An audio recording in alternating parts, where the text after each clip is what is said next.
activate the flow within we.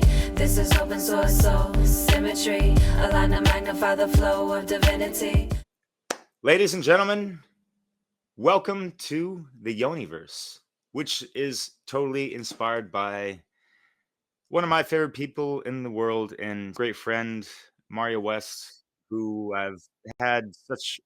I'm always honored to have her on video and just in chats in general, and just speaking with her and privately and all this stuff, and having such a strong, deep, profound connection over the years, and spending time with her directly in person, living with her for several months on 2 occasions. And it was quite a sanctuary. And I've just been so soul in feeling of, my heart towards you, and just how it's brought me such solace in such, dark times of my life, in regards to losing my mother, and a love of my life that I never even got to meet. And it was such a really interesting experience that you're quite aware of. And Aw. yeah, just, you saw me at that wounded masculine state and all these things, and me just trying to just do the right thing and whatever, Aw. right? So yeah, and it was just fun, having coffee times with you and cooking together a little bit. Your mung bean dal is legendary, and Yum, yum. yeah, I've Mario. got some soaking right now. Ooh la la. Mhm. For a super bon appetit.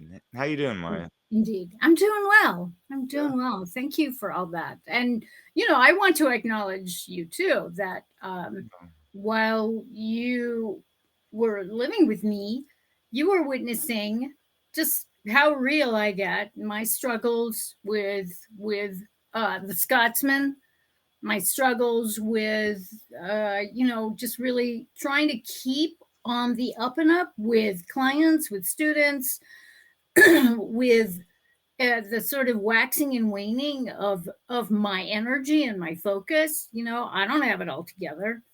I struggle just the same. I have I mean, who does, meltdowns. right? Like, Yeah, yeah. And you helped me through probably one of the worst panic attacks that I'd ever experienced, and it was my last. Interestingly enough, it was my last, and that was I think that was the day that Dissolving the Divide launched, I believe. And I was yeah. able to do it. I didn't know whether I would Jeez. be able to do it, because And by the way, folks, she was the inspiration for that title of this platform that Leslie and I have had the honor of having Mario on twice, possibly thrice in the future. But yeah,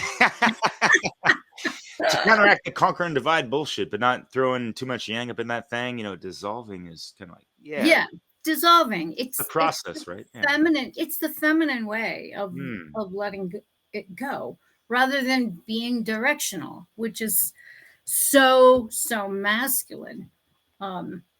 Which is kind of like the divide and conquer bullshit, because they're a bunch of motherfuckers. And I use the word motherfucker in the term of, they're fucking the mother aspect, or the feminine divine essence of that non-aggression principle. Yes. That's kind of how I use that context. That is an outstanding way to put it, because it does illustrate not just the method, but the consequence of that method, that way of being. And people seem to be addicted to the poking things with a red hot stick. And I know, as a provocateur, I've been accused of that, but I think I endeavor to temper my poking so that there is a usefulness and intentionality to what it is that I'm poking when I'm poking. It's like time and watch. I'm wearing a yoni symbol, actually. How fitting. Yeah, right. And the first question I wanted to ask you, and let people know as well, that this series that I'm that I have. I wrote it in the first video description, but I didn't put it on the video itself. But you are the inspiration for this video series, and you gave me the green light to use the word Yoniverse. You know, I saw you have a couple videos regarding that. You know, Transurfing the Universe or whatever. You know, like it Yes. just sounds like so spectacular and glorious, but also sacred and something to respect as well. So I'm Yes. curious, and I'm sure people out there listening are curious as to, you know, I'm giving you the credit for coining this term because I haven't heard it from anyone else. So the Yoniverse, and what is the yoni anyways, right? So Well, the yoni is the bringer of life. The bringer of life through the physical vessel of woman. It also is the bringer of creativity when we want to start talking about the energetics of what the yoni is. It is really the manifestation, materialization of divine inspiration that comes in through the seventh chakra, works its way, and this is through both men and women, male and female, masculine, feminine, and gets birthed from the first chakra, which is all about materialization. It's all about the physical plane, whether it's an idea, whether it is a cause, whether it is an album, a book, a house, a business, a baby, whatever you want to call it. So I don't want to limit the Yoniverse to that it's specifically woman or feminine, because then we still get caught up in the masculine and feminine being only man and woman, when we really want to endeavor to integrate them as the creative energies of formless and form within each of us, regardless of our gender. And there's only two, kids. I'm going to keep saying it. I know that annoys the shit out of so many people, but such is the time that we live in. And I think ultimately what that points to, the integration of the masculine and feminine, is really that within each and every one of us, masculine, feminine, man, woman, okay, we do have both masculine and feminine. So in that that sort of yoniverse, I consider the yoniverse to be the true universe. Okay, well, we have both these energies embodied and contained within these physical bodies. And without these physical bodies, the universe is the ultimate creative space for everything known and yet to be known. So kind of there like it is. creatrix in a sense. Indeed, indeed, indeed. So I would have to say that I see the Yoniverse as ultimately feminine containing the masculine, containing all things. Wow, yeah, that's deep. Yeah. I can dig it. And yeah, and I've gotten into stoned out, drunken exchanges, sometimes altercations, depending on you know where the conversation ends up being, whether it's at a bar or you know at a picnic table or in a hot tub in the sauna. So you know, this is a topic that comes up rather frequently, you know, in my universe, simply because I want to talk about it. And, you know, most people are like, what the fuck is she saying? What is she talking about? You know, because a lot of people just want to talk about, they'd much rather talk about how bad Trump is doing, or, you know, the 92 pronouns. They want to talk about that. I don't want to talk about that kind of stuff. I want to talk Not about their own lives and all this stuff, right? Yeah, I want to talk about creativity. I want to talk about being able to wield reality in such a way that none of that shit matters. That's what I want to focus on. The nature of of reality, the nature of what it is to be in this reality, in this body, and what aspirations can be materialized through me, because everybody has a creative nature, I think.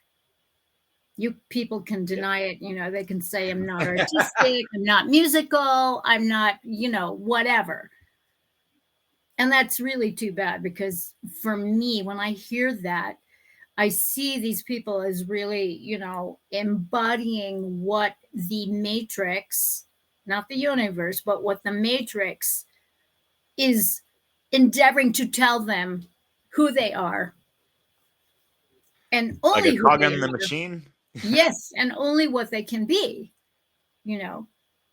And like I said, the universe is all things known and yet to be known. And so each of us is co-creating in that space, and it's expanding.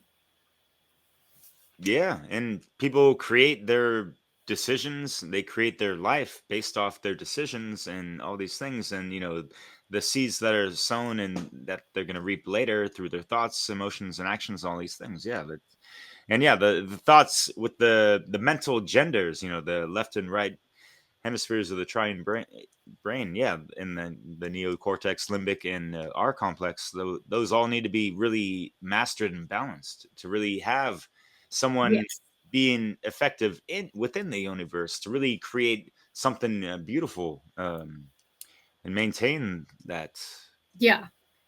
And so my question often, especially to clients and students, is like, what do you want to create? And it is amazing how a lot of these questions are answered in these broad generalities about a house, a car, a good job. I want to smack people. I really do. I mean, I have to hold back because, in my mind, I'm just like going, what are you saying? Is that it? Is that it? That's all you can come up with, you know? It's very rarely about seeing a part of the world that you've never been to, seeing a part of the world that you've never heard of, you know? Yeah, and you've And been to 100 different countries at least, and we're going to get into that later. yeah, For sure. yes, and I think that that's important, because if you have not been outside of your hometown or your home state, or like, when I hear people go on and on about how awful America is, I immigrated to America. America is beautiful. I mean, it is a beautiful country, and we have liberties here that so many people in the world dream about. And so when I hear that nonsense, I realize, oh, dude, you have no idea what the hell you are talking about. And, so once again, you have these erroneous beliefs based on a very, very small containment area where you spend perhaps your entire life and never going beyond these bounds. It's quite sad, really. And then, of course, with all that nonsense going on about limiting of travel and the relative unsafety of the world at large, etc. And I'm just like, oh, oh, oh, oh, oh, oh. So, yeah. So the question, what do you want to create, is all encompassing, and I encourage people to like really think about that, because each and every one of us we are creating our unique layer of the universe, the Yoniverse. Each one of us. So, we've got 8 billion people on the planet. That is 8 billion universes, Yoniverses, 8 billion layers, different layers. So, my answer to the divide and conquer is allow yourself to be who you are and allow everybody else to be different from you. End of story. And then, of course, with, natural law and morality, we've got to apply those to those desires. And so, there's work involved, mental work involved in that. And Yeah, we're each totally. responsible for that. And with the masculine, feminine energies, or the pillars of enlightenment, with the non-aggression principle and the self-defense principle and all these things, yeah, a lot easier said than done, obviously, right? But yeah. Oh, for sure.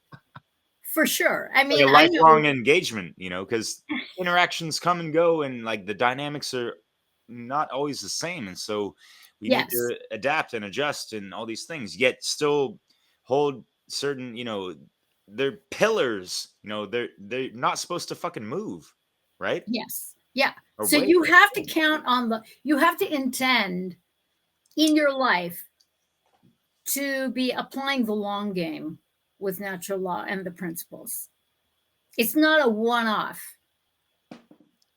I mean, it's something that I think about all the time in my interactions, especially when I'm waltzing in and out of the matrix and I have to interface with the general public, to me, which is the matrix, and go into various institutions, buildings, constructs, like the Costco, for instance, or going into other public places, because you're dealing, that is an intersection of the many other humans Ha. creating their own layer of the universe. Yeah. I always enjoyed those thrifting occasions and outings with you. Oh, yeah, I have not done a whole lot of that since you left, to be Oh, honest. snap. Yeah. No. Yeah. Oh, Yeah. I gotta come Simply back there. because, there's other things. There's other things to do. The Scotsman and I, well, actually, we indulged maybe not last weekend, maybe 2 weekends ago. But, as you know, I can't go into any of those places unless I have specifics. Me roaming around in a place like that without a goal or specific items to hunt down, I can't do it. It's like that autistic nature of me. It's like I'll just freeze. Oh man. Yeah, those are some great times. And you mentioned in regards to just getting out and traveling, seeing the world for what it really is, and not through the lens of the narratives, through the lamestream media, whatever the Yeah. hell that they be Yeah. feeding you, right? Yeah. And this is, I don't know if I've even mentioned this to you in the past, but the past 4 or 5 relations that I've had with women were not American. And I'm from California. I've lived in France. I'm here because my ex-wife and all that stuff, and we had such a wonderful relationship, and it just ended because our paths were split too fucking far and all this stuff. And I just noticed that what is the deal with American women sometimes, and it's always a trap to generalize. But I've kind of been very just not all that interested in them in general, just because there's too much going on in there. Yeah. There's different ways of life outside of America. Things are so Americentric sometimes. Yet, Yes. and it's like they concentrate too much on smashing the patriarchy. They don't even know what the fuck is going on outside of their own countries sometimes. Like Indeed. and all these things. So what? I get that. American women are hyper masculinized, and it's unfortunate. And I don't quite like, I think I have theories about it. And then I realize, yeah, I don't, not really, because it is so convoluted. There's so many factions of the divide and conquer coming at women. And they are their worst enemies. And I can say this from personal experience that the value system of women, I don't think has ever been really that organic. Because if you look through history, the view of women as objects and chattel and baby making machines has always been prevalent. And so I think in modern times, women have greater options. And then, of course, you've got these other shitsystems coming in, endeavoring to kind of centralize those options into, well, let's just knock out a bunch of kids and get hooked on the shitstem because we can get money for that. As long as the man isn't in the house with us, we're going to be fine. We can collect money. Okay. So there are those kinds of women. And then there are the kinds of women that want nothing to do with men and want to be all that they can be, whether that means going into, the corporate sector, the entrepreneurial sector, government, whatever, and to focus more on a career track. Then there are those of us, such as myself, who, went from one thing to another to another to another and discovered, wow, that perfect fit. What is that? And to this day, and being an old lady, I mean, I don't even know what that is. I don't know what that is. No, yeah. And It ain't it really some is Disney about, romantic bullshit, of course. yeah, Yeah. you just have to go your own way and figure it out. And I've done the corporate thing. Wasn't for me. I used to think that the only job that I could get was in a restaurant. But then, you end up being fired 25 times, by the time you're like 20, and you realize, maybe that's just not such a good thing. And then I learned how to go into sales. I was a massage person. I did this and the other thing. Music has always been the sort of golden thread. So I knew I could do that. I could perform, I could dance, I could sing. And that was way, way more fun than sitting at a desk and being locked in. I just, you just can't do those kinds of things. I used to want to be a rocket scientist. I have You a had the hard degrees for those. science Yeah. background, Yeah. but it wasn't for me because in the academic world, I just couldn't. I don't have the ass kissing gene. I just don't have it. So for me to try to, twist myself in a pretzel to like infiltrate into academic politics, no, it wasn't going to happen. So you just discover along the way, well, what's going to work? What is going to work? And then you have these parameters, you got kids involved, you've got bills to pay, you're living in San Francisco. During that time, I was there for 36 years. I thought that was normal to overspend on literally everything. Damn. Were you there in the 80s? I was there in the 80s. Oh, shit. I was born in 83. Yeah. Yeah. Over there. Yeah. So I was already in the throes of being stepmommy, in the throes of endeavoring to find my way, I sold insurance. I mean, what is that? And then by night, I was this mommy punk rocker, Sounds fun. screaming about, how messed up society was. So, Mm.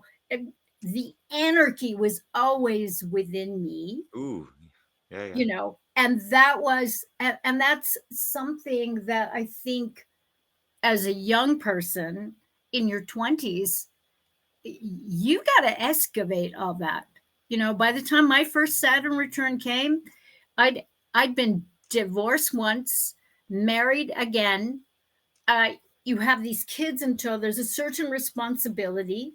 There's also the overlay of the matrix, endeavoring to, really impinge on your creative freedom. I didn't know which end was up, but there was a backdrop. There was a backdrop of all kinds of shitty things that were happening in the geopolitical arena all over the world during the 80s. I'm not going to spell them out. There's no point. But for me, that really shaped my desire to find out, okay, well, how do I want to live my life? What is my universe? And I thank God for Pearl, my Jungian analyst, who helped me really figure out what was lurking in the shadows, because I grew up in a war zone. And so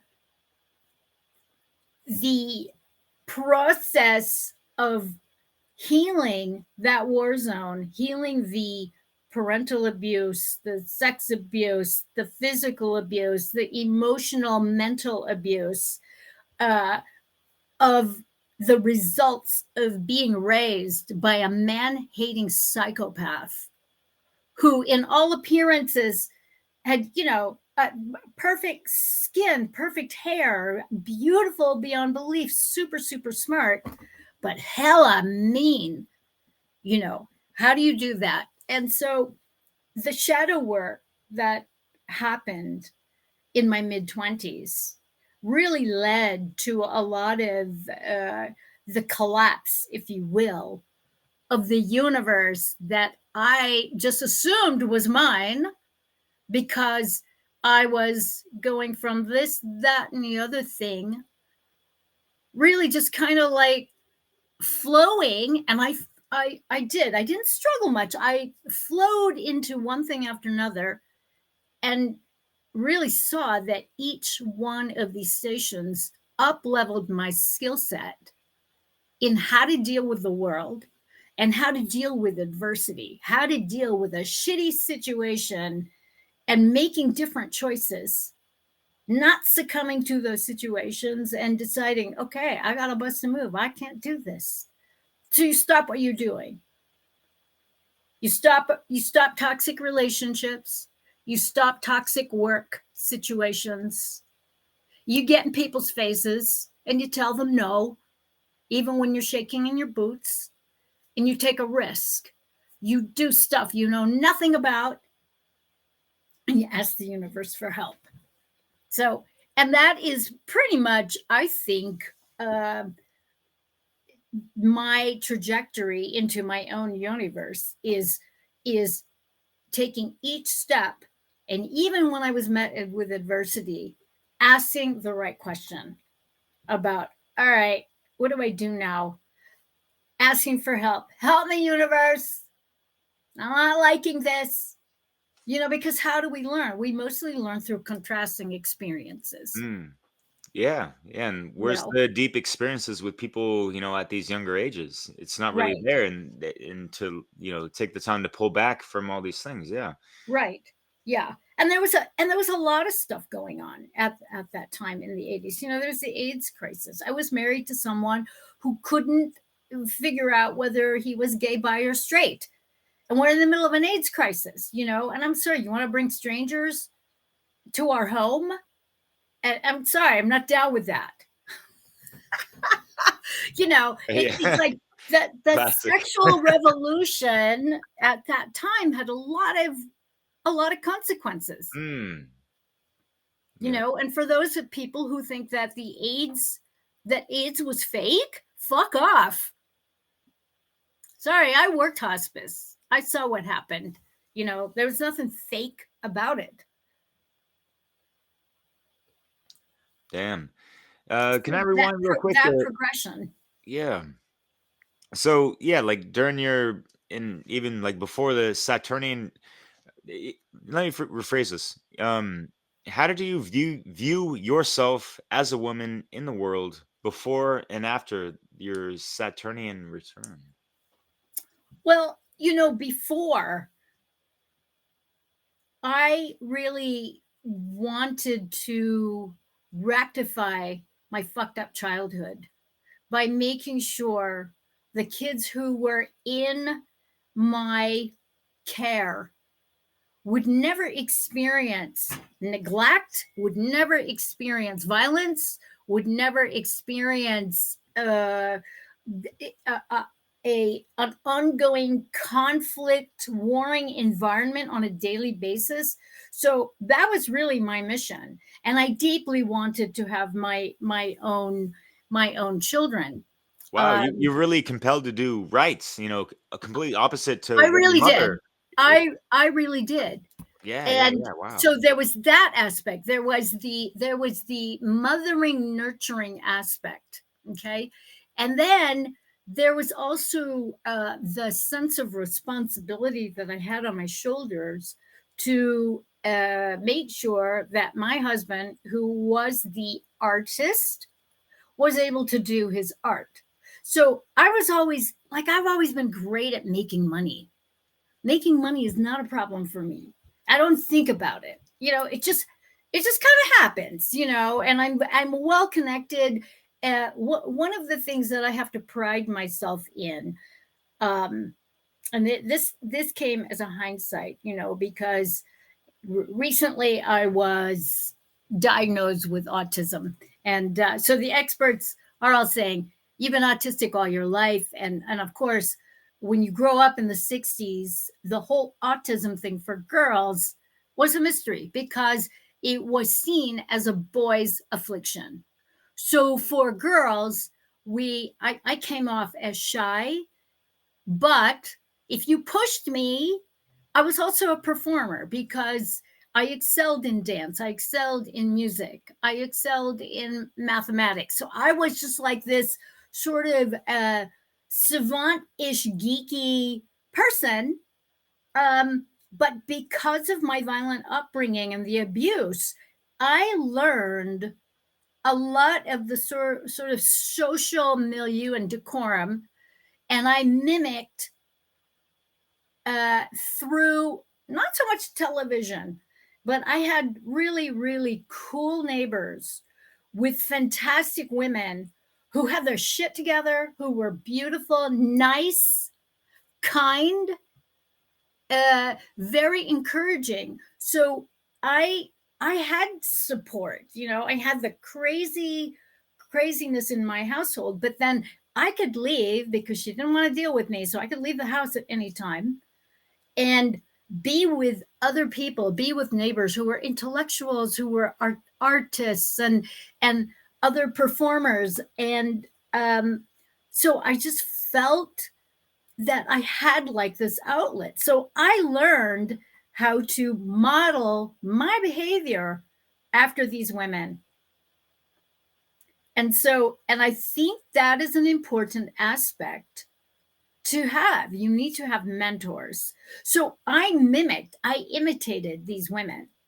And I believe that because I was able to imitate these women, and I think it helps that when you, English is my second language. So I do quite a number of languages. I think it really helps to be multilingual because I could be in any situation, you know, as a teenager, when I was in college and in my 20s, where I just felt comfortable with all kinds of different people. I did not hang out with my peers. My peers hated me. I was the hated girl, you know, whether I was going to an all girls school or eventually at a public high school. You know, I was the girl who would be at her locker, and the click of all the cool girls would be down the hall, and I'd hear them count 1, 2, 3. They'd all yell out, "Bitch!" And it was just horrifying. It's like, what did I do? What did I do? So what did I do? I excelled in academics. So I actually graduated 2 years early. So by the time I was 15, I was out of high school. You just got to leave. So they were jealous, right? Or what? Whether it was jealousy, I had no idea, because Sure, I was kind of the very geeky, awkward, but I knew how to do a lot of things. I did a lot of cool things. And, you look different from everybody else too. So that was always an intrigue. I was not, I was not deprived of boyfriends. I had boys just coming after me. So that was an interesting thing. So I had my pick, and I chose some really, really nice people. So I was lucky in that sense. I did have 2 very, very bad experiences that were just wiped out. It's like, no. But to my mother's credit, I think it was her man-hating actually that really sort of set the tone for me to put down the boundary and go, you know what? Fuck off. Goodbye. I'd rather be alone, frankly. Yeah. Yeah, sure. And you took that to quite a level with in more recent years in your life, in regard before the Great Scotsman. Before the Great Scotsman, that's Yeah. right. Yeah, those celibacy for me was an important, and I'd done 7 years previous to that. So you just take 17 years over different periods of time in total of not having any sexual activity. Just, and during those times, what did I do? I painted, I performed. I have 5 albums under my belt of my own music, and really not for commercial use, just for my own thing. I did sell them, and just writing a lot. I'm a prolific writer. And what do writers do? They got to write. How do they write? They write in solitude. You're not going to write with a bunch of people hanging around you watching the boob tube. So the boob tube has never been a distraction for me. So, I haven't had a TV since the 80s. When I have the kids, we had experiences. We did not watch TV. We did shit. We went places. We traveled. I took them traveling with me. So, none of this. So it's really funny because the Scotsman and I are very, very different, he knows all the shows. And I got to say, I never heard of most of them. Never, and did I miss anything? No, I don't think so. I didn't miss anything. Just some poop culture commentary. Not gonna, right? Yes. Yeah. So trivia, I'm not going to be very good at. Pop trivia, I have no idea. Oh, forget about it. Yeah. Yeah. That's done in, bars that are looking for things to, hook customers into their stuff. But yeah. Yeah. By the way, folks out there listening, I played pickleball several times with the Great Scotsman. He's pretty fucking good, man. He whooped my ass, but yeah, it was fun. He is a pickleball racquetball fanatic. In fact, when he was in the Air Force, he actually was in a bunch of competitions and had won awards with his racquetball partner, and they're still great friends. Joe. Cool. Yeah. So it's really cool. But right now, the Scotsman is not having a good time because he did a little mini tear on his meniscus recently. Oh yeah. So over the last month, has been, Oh, I can yeah, relate to that shit. yeah, So it's good. really, really bad, So No. we've been in and out of injuries. I had that Yeah. stupid Yeah, you had ski your leg accident. issue like 2 years ago, a year ago? Yeah. Yes. I mean, that was really bad. I could What? not bend that leg. You know, Trying to drive was really hilarious. I had to, I remember I was in the Target parking lot. I couldn't get out of my fucking car. Fuck. And so here I am. I'm looking around. Here's this couple. They're coming back. I'm going, excuse me. I know this is a weird request. So I told them what happened, and they were very kind. They helped me get out. Was able to like get out of the car, and the woman uh, who helped me, um, she she said, "Yeah, I had a ski accident. I don't have an ACL. That's completely gone." And I'm like, "What?" I had no idea you can function without one, but apparently you can. But a meniscus, not so much. And you're recovering from that, and then some. Yeah, a little bit. How's that going? I had 2 surgeries, cartilage damage, Wow. meniscus 2 times, ACL 1 time, and yeah, I dodged a 3rd operation. This last time fell off a cliff. I just fractured the end part of the femur bone that connects to the Ah! knee joint. Yeah, so yeah, it's doing good. Felt a little shaky today, but yeah, Wow. it's like But you're doing homeopathy. yeah, I got some of these guys, yeah. Sweet. Yeah, homeopathy is a game changer. It really, really is.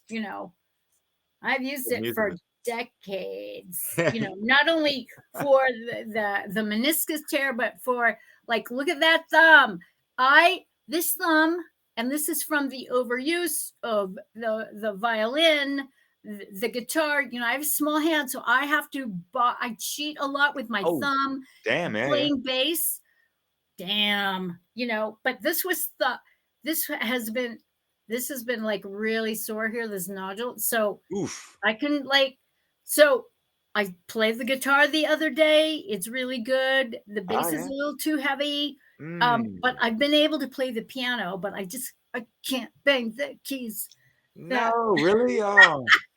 but I always loved it when you it's just, better. randomly walked in, like, just jump on the piano and dun dun dun dun dun. Like, yeah, it's like, rock that shit, Marja. I love that. Yeah, Yeah. no, it's great. And the Scotsman, he's gotten so good on the piano. Oh, So oh, word. yeah, Hell yeah. so that's been really, really, really, really cool. you Cool. know and to share a little bit about how we interact. He's always wanted me to teach him. I am not a good teacher, Ah, and especially for somebody like him that requires a lot of sort of mental, um yeah, I don't roll that way. I don't roll. I'm classically like trained. more I know technical music or theory. I am just, I can hear something and I'll play it. So I don't have a problem with that. So we our our translation, or my translation, into something that he can like receive.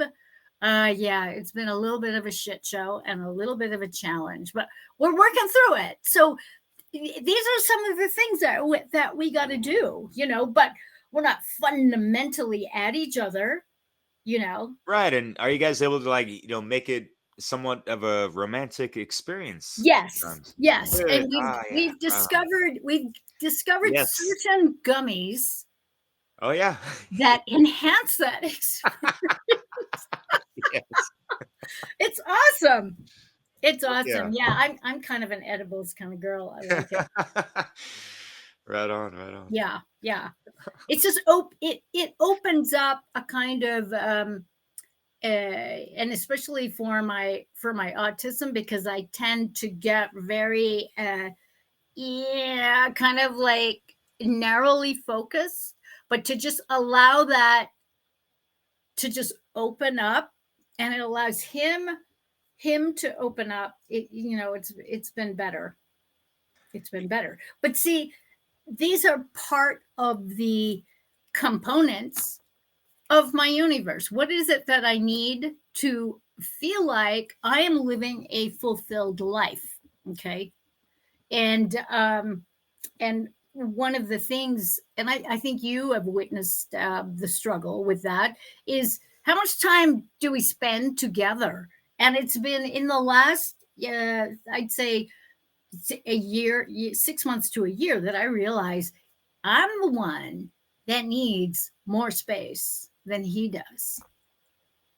Not just as a writer, but as a woman who is really like, I'm really into keeping myself fit. I can't sit around and lay around on the couch. He can do it. I can't do it. I really can't do it. I need to move my ass, and I need to move my ass in specific ways. I'm not the kind of person that's going to go to a fucking gym. No way. No way. Nah, that's just extra time. You got to get in the car. You got to get there. You got to park. You got to do all that shit. No, I need instant. So I have downstairs. I've got the bag downstairs. I've got the foothills all over the place. It's just kind of my thing. But I have to do it, and I don't want somebody lording around. So I realized it took a long time that imposition of what a relationship looks like, that you live together, you get married, it's like, I don't want those things. I don't want those things. No, thank you. I don't need to do that.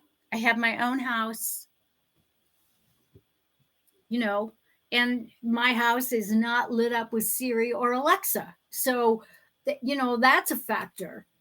My house is a Faraday cage until I need to use Wi-Fi. And when I don't use Wi-Fi, that shit is off. It's just off. No one I needs appreciate that. you keeping it on for me when I was there, but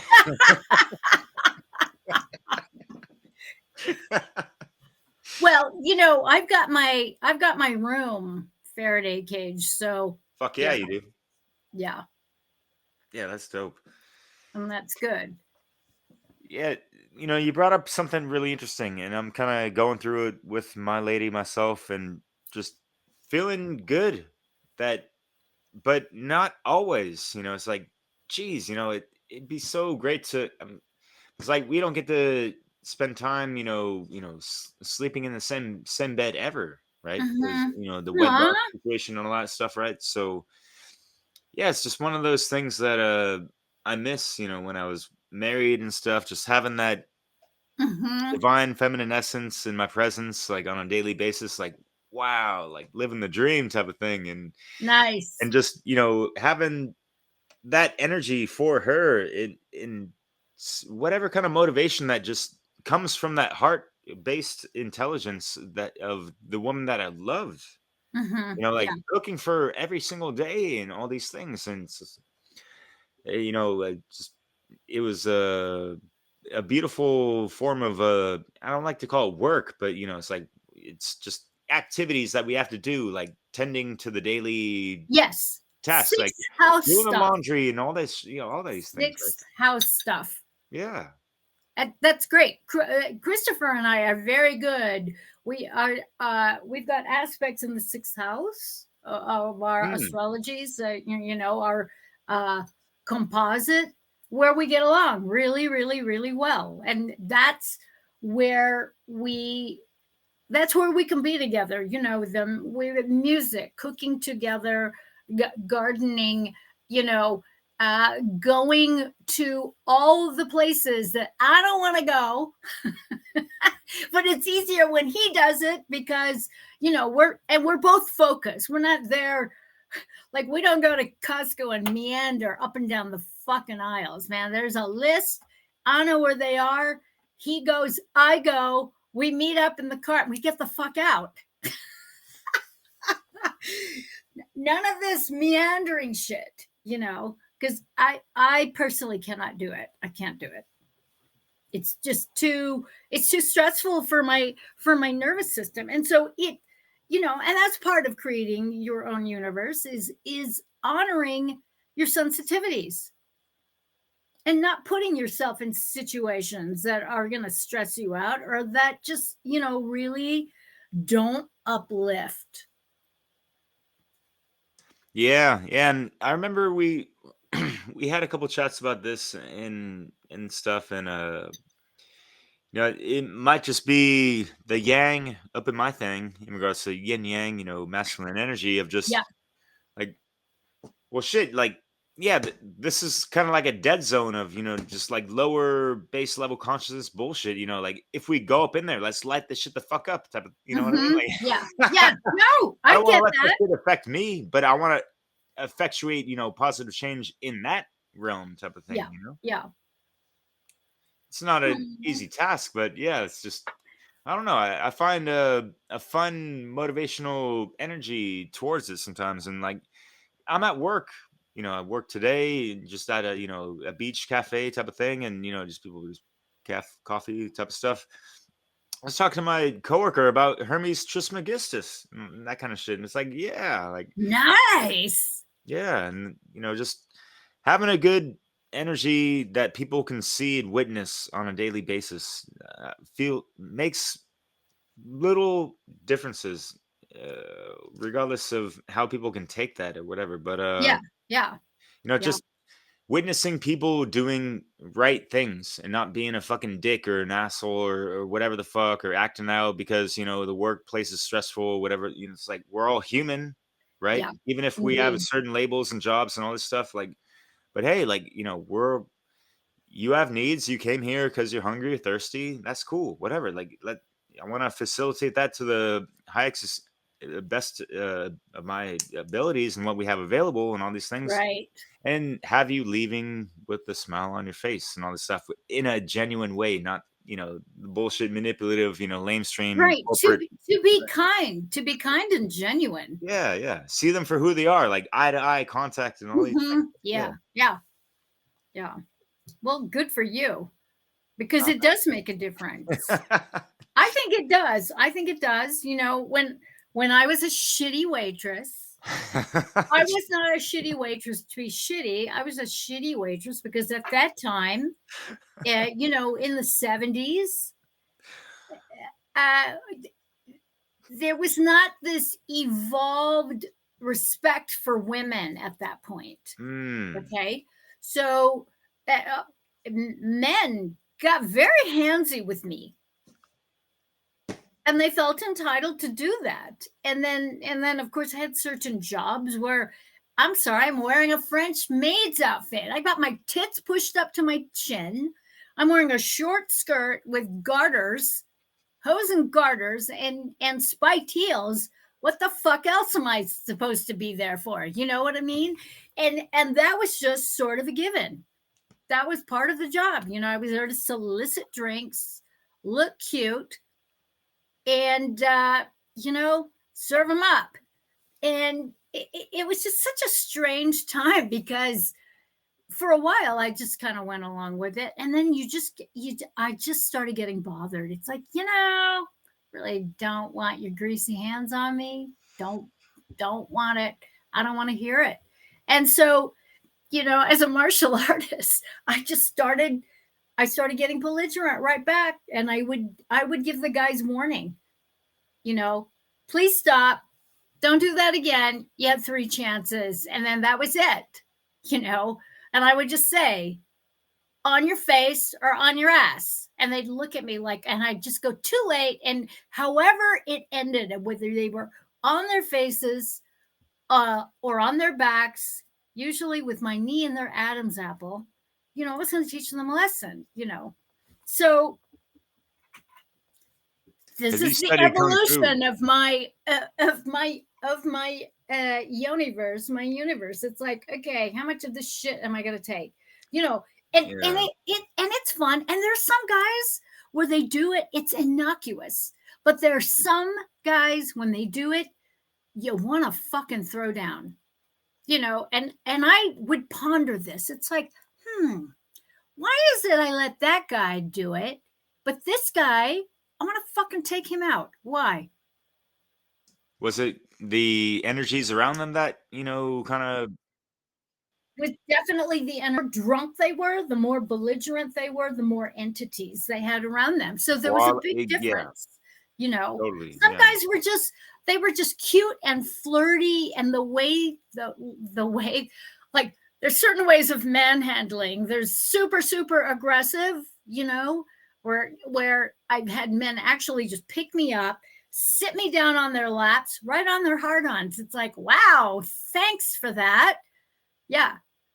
And then there are other men that are just more, kind of either touching your face gently or whatever. That's a whole different realm right there. Other than being picked up and,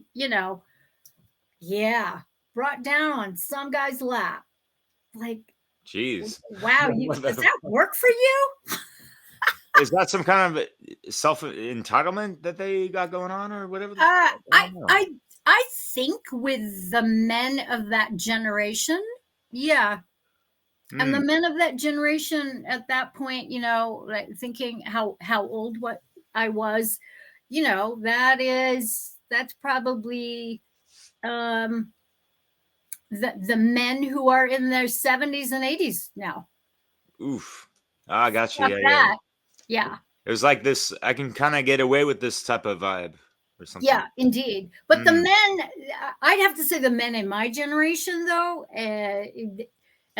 so the Scotsman would be part of that. So these are the sort of late boomers, Gen X, born around like the 50s. Born in the late 50s, 60s, and into the early 70s. I think there's a lot of confusion about how men should be. So I saw men as being very ineffectual or a little bit too bossy. And then there were the ones in the middle that just didn't give a shit. Damn, yeah, gotcha. Didn't give a shit. Were they like just void of proper emotional control type of thing? Or? Yeah. Just avoidant and just didn't want to really be in relationships. So, one relationship to another, to another, to another, to another, or not at all. Damn. I want to reel it back a couple minutes prior in regards to one of your jobs, and a question that popped in my mind was, what are your feelings about places like Hooters, where it's like it's designed for this specific indulgence or whatever the fuck, and all that. I've never been there before, but well, they're pretty hysterical, and I actually had a couple of women friends who were waitresses, barmaids there, and whatever. It's like a different kind of strip club to me, but it has its place. And for a lot of women, unfortunately, and this is where I think a lot of women have been brainwashed into believing that their esteem is predicated, on their cup size, on whatever, on the exterior validations of men or other indeed women. Yeah. And so as a result, I think of these places, what's happened is there's several things happening. On the one hand, there is this blatant sexuality that is being harvested. On another hand, there is this competition that's like happening between women on who's going to get the better tips. Okay, there's that. And then there is an uber competition going on with the women, where women start seeing themselves as adversaries of one another. And that's when the weaponization of beauty, of sexuality, of morals, I think,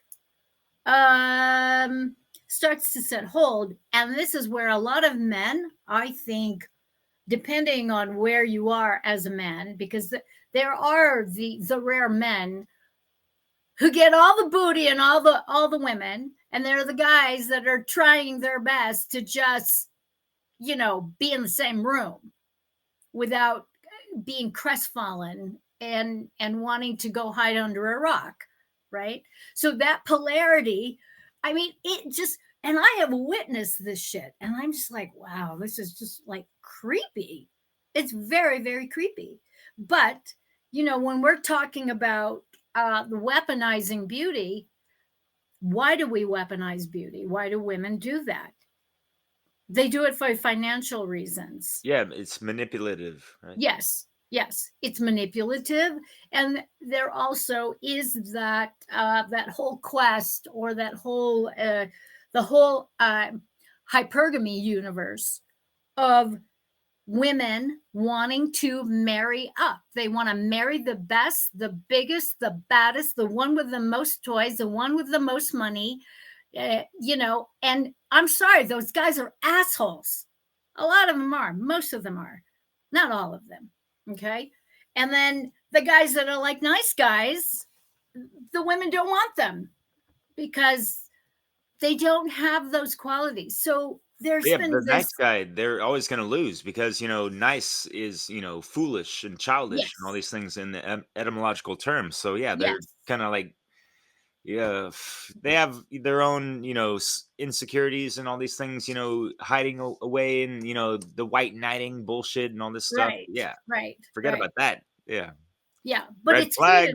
it's created a shit show though, because Yeah, in relationships, and I counsel a lot of these men and women, you know, who are now in their 40s and 50s, and they are still longing for that primary relationship, but now it's too late, you know, because time has gone by.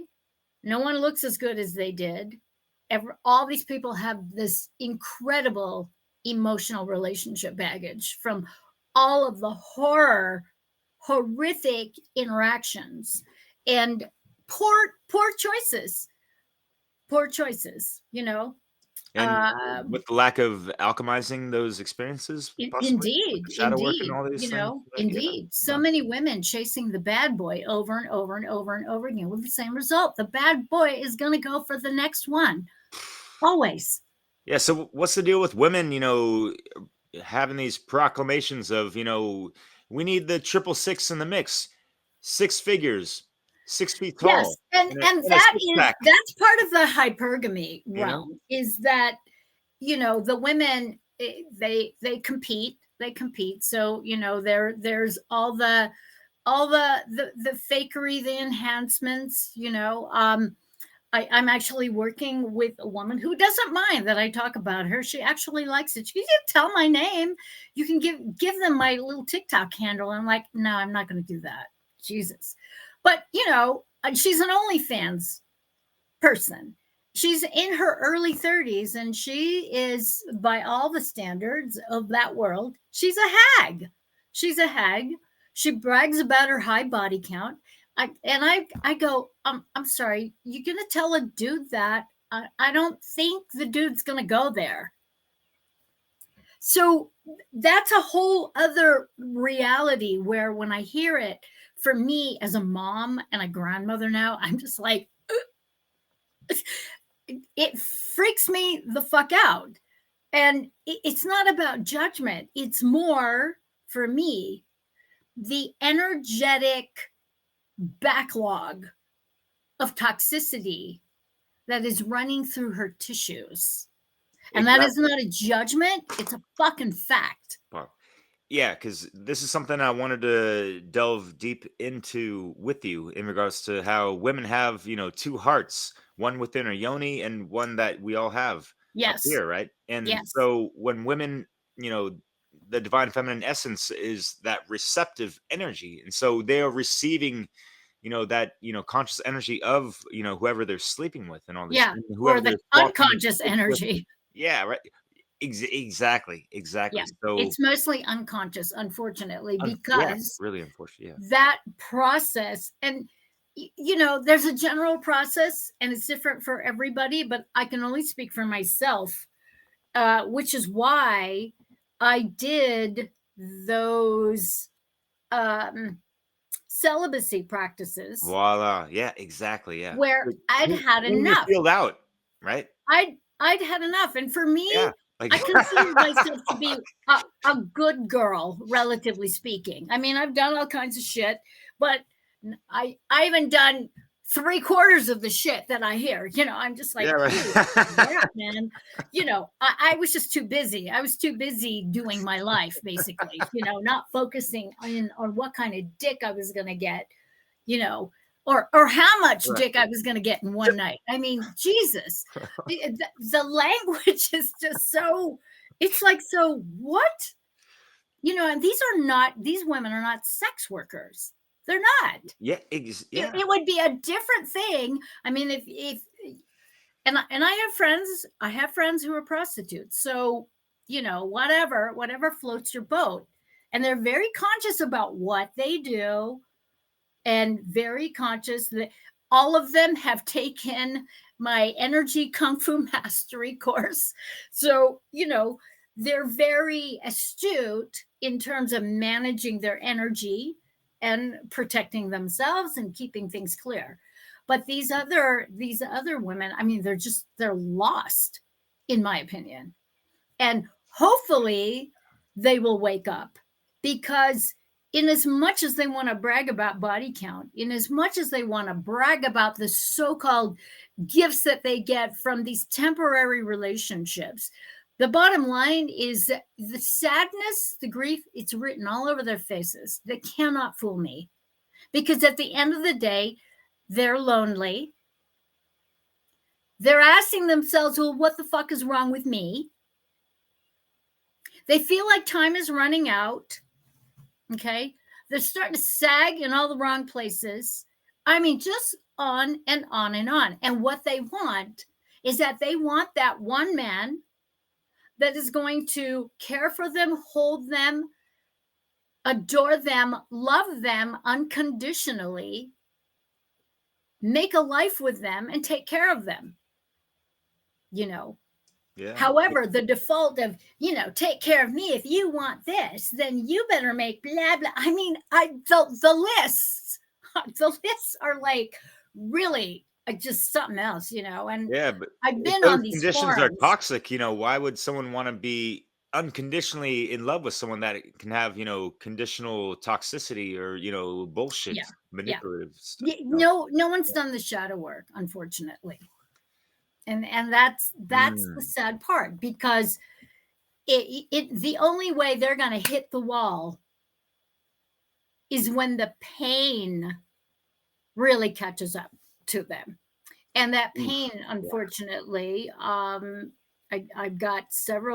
worked with several women who have manifested ovarian cancer at a very young age, uterine cancer, cervical cancer. And I'm not here to shame and blame people, but there is a reason, in my opinion, that the epithelial cells in the back of a woman's throat are the same cells at the top of the vagina near the cervix. Okay? Because we women, we are the gatekeepers for conscious presence on this planet. And I've always said, women, we have two hearts, our yonis and our physical hearts. We are the physical embodiment of love and creation. Fuck yeah. And Right? you've heard about how the vagus nerve connects with the yoni to the heart and all these things, yeah?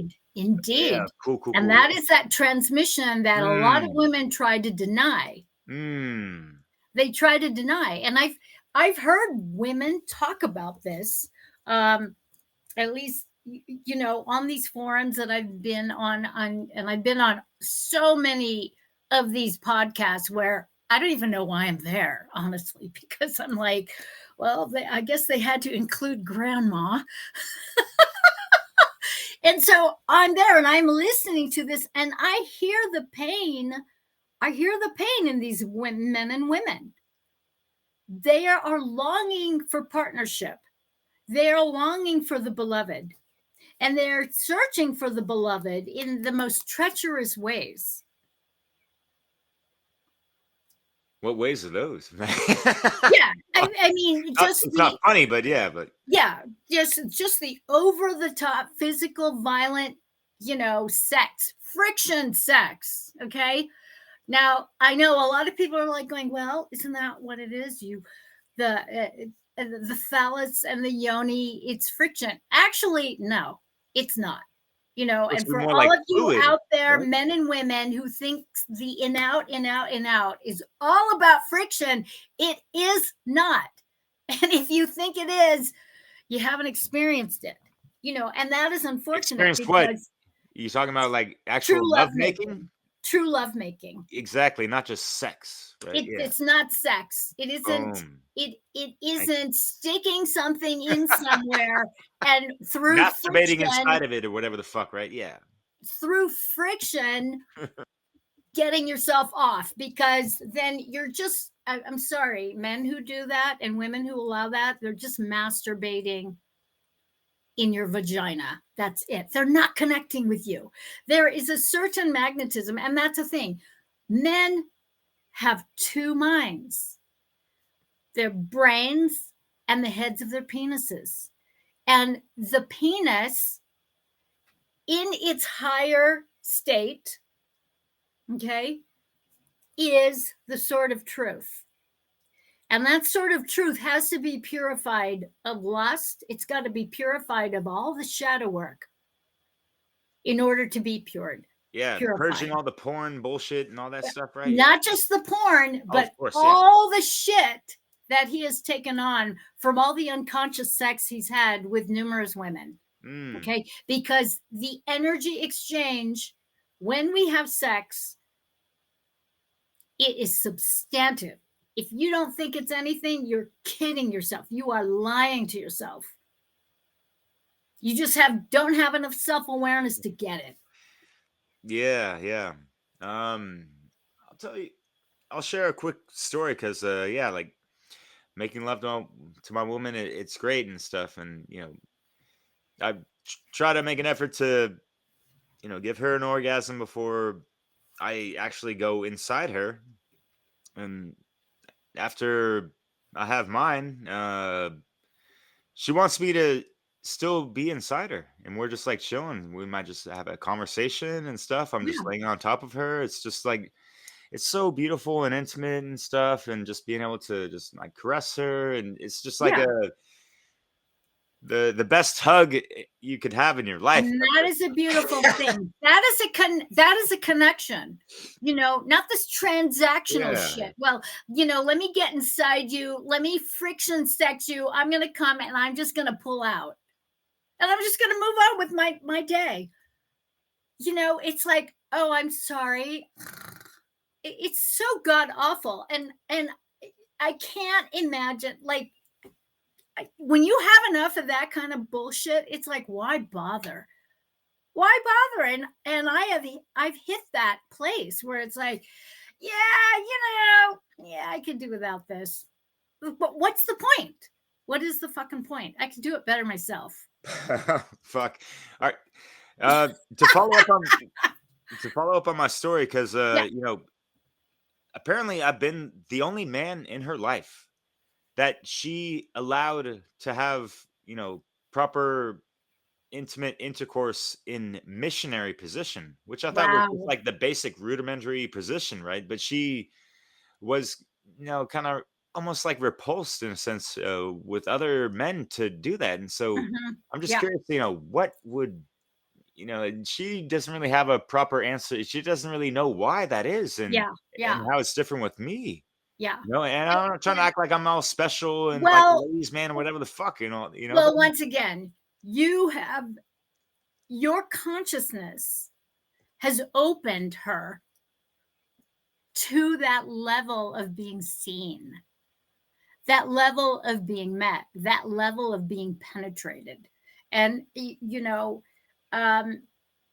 lot of women have told me that it's a very similar story. having a man make love to them while the man is on top of them. I mean, there's all kinds of stories that I have heard, but most women tell me their men, their lovers, let's just put you on your belly and we're going to do you from behind. That's it.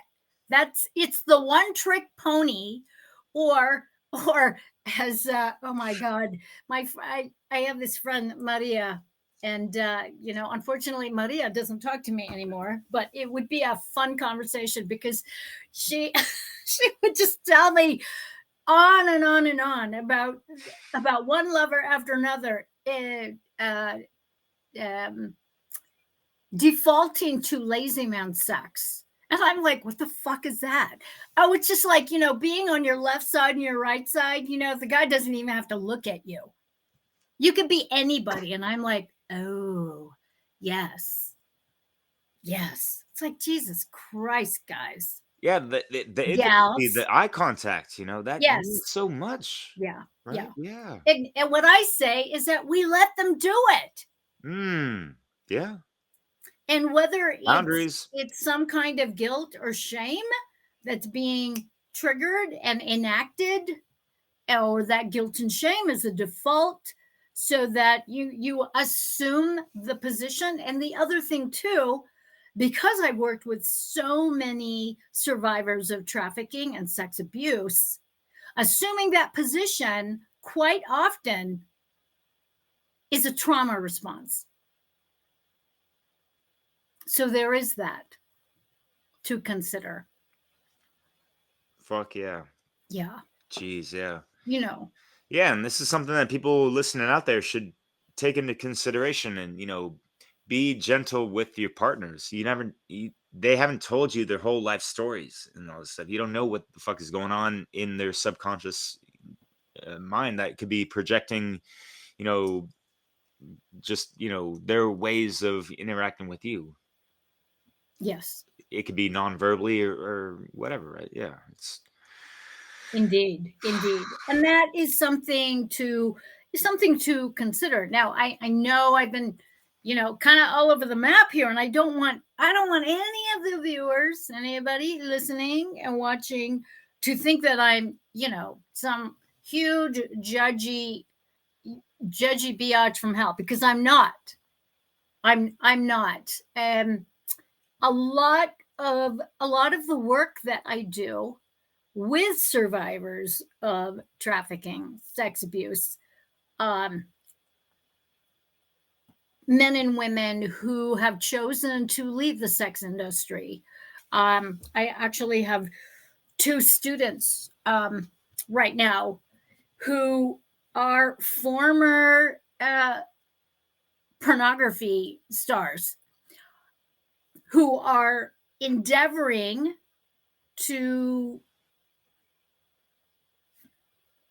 recover from that sort of automated mind fuck, if you will, because a lot of that is of the mind. And being of the mind is not going to bring you to the throes of ecstasy when it comes to intimate partnership. It just isn't. It's not a performance here. Yeah, it's a heart-based engagement, right? Yes. And so there are a lot of questions that that need to be asked. And, the polarities of what turns me on, what turns me off. What turns me on and turns me off. What repulses me and really, really turns me on. Yeah. And to be able to excavate all of those experiences so that they are integrated without judgment. Yeah, especially that judgment upon oneself when doing that inner work and all these things, right? Mm-hmm. Yeah, because Yeah. We can be so easily harsh on ourselves. We're our own worst critic, right? That's the popular phrase, whatever. Yeah, but this inner work needs, just that embracing the humility and humbling yourself and just quieting the chitter chatter of the mind and all these things, and not Yeah. let your emotions run rampant over these things. Yeah. Yeah. Just do the objective observations of them, understand the right and wrongs of them, and just look for that redemption, reconciliation, and Yeah. recovery. Right? Yeah. Well, there's actually an exercise that I mentor students and clients with. Ooh, It's this is called before. Pillow Talk. It's Oh, called oh. Pillow Talk. And so the Pillow Talk Yes. is an excavation of the masculine and feminine within as guided by the witness. Because that is the integration. The witness is the integration of these two seemingly different parts of you, disparate parts of you, that perhaps are not speaking the same language, and yet are referring to the same experience, only in different ways. So, and it's actually quite powerful, because what I do is I have you sit in the masculine, on the masculine pillow, and you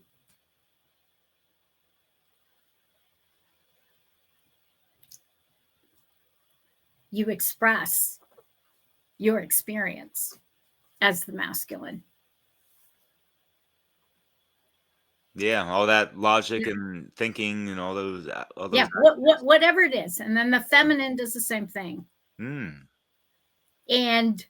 But before she does that, she actually repeats what she heard, and she does her thing, and then he does the same thing. Now, mind you, this is all you the whole time. You're just playing musical pillows, and then you get in the witness, get on the witness pillow, and you speak to the masculine and feminine about what the conclusions are, if there are any, what the issues are.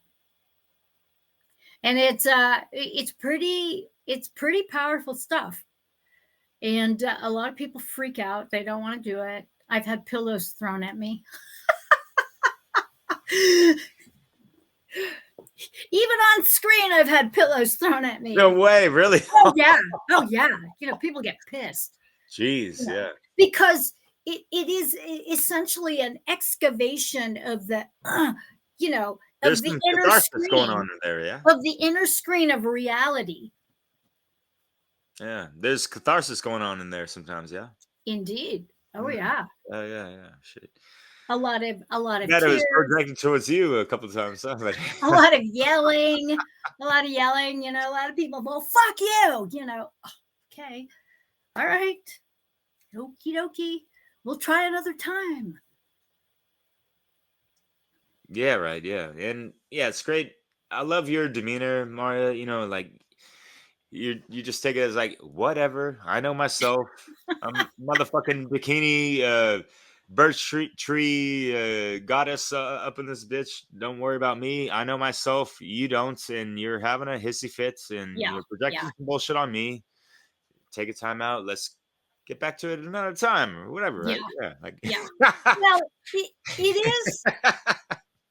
And it's funny because my witnessing of how people are in general, I mean, just based on my work and just based on other podcasts I've been on, forums I've been on, panels, the men got it going on.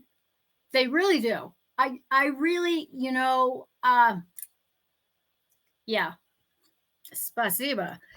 It's just, but the women are at war. They are at war with themselves.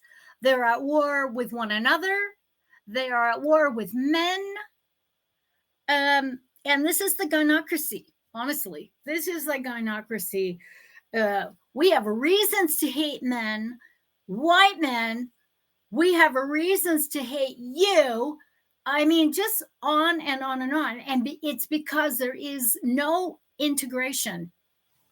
And there is this conformity that the patriarchy was created in order to oppress women. No, the patriarchy was created so that men could have their balls back.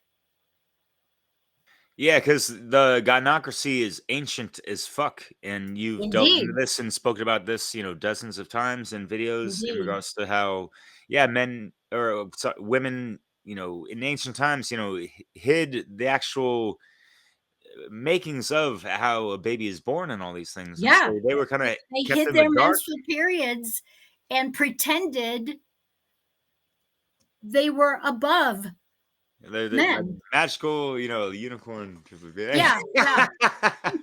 So, for those listening who don't understand what the gynocracy is, can you please shed some light on that, even etymologically speaking? Well, I would put it like this. The gynocracy is the weaponization of the feminine way by adopting masculine aggression and all of the strategies that manipulate. Okay. So when I'm talking about feminine energy is magnetic. Okay. It is magnetic. When it is pure, it's magnetic. It is the non-aggression principle. It is about love. It's about creativity. The masculine is directed. In other words, it moves from within to without, an outside cause, an outside person. And I think this is part of where it gets really tricky, because so many of us are programmed to believe that nurturing, the act of nurturing and taking care of someone, is feminine. It is not. It's masculine. You are doing something. It's action oriented. It's not passive in any way.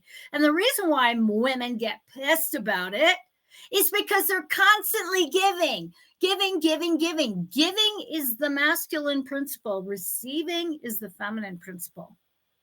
I can't say it enough. People hear me say it, and there's not hearing it. Just goes. It just is over people's heads. Yeah, it's and crazy. that's why women get pissed, because it is not in their nature to give and give and give and give and give. And then men don't get credit for it. Men don't get credit for all the things they do for their families and for other people. There's an entitlement. What he's supposed to do that. No appreciation, no acknowledgement, no thank you.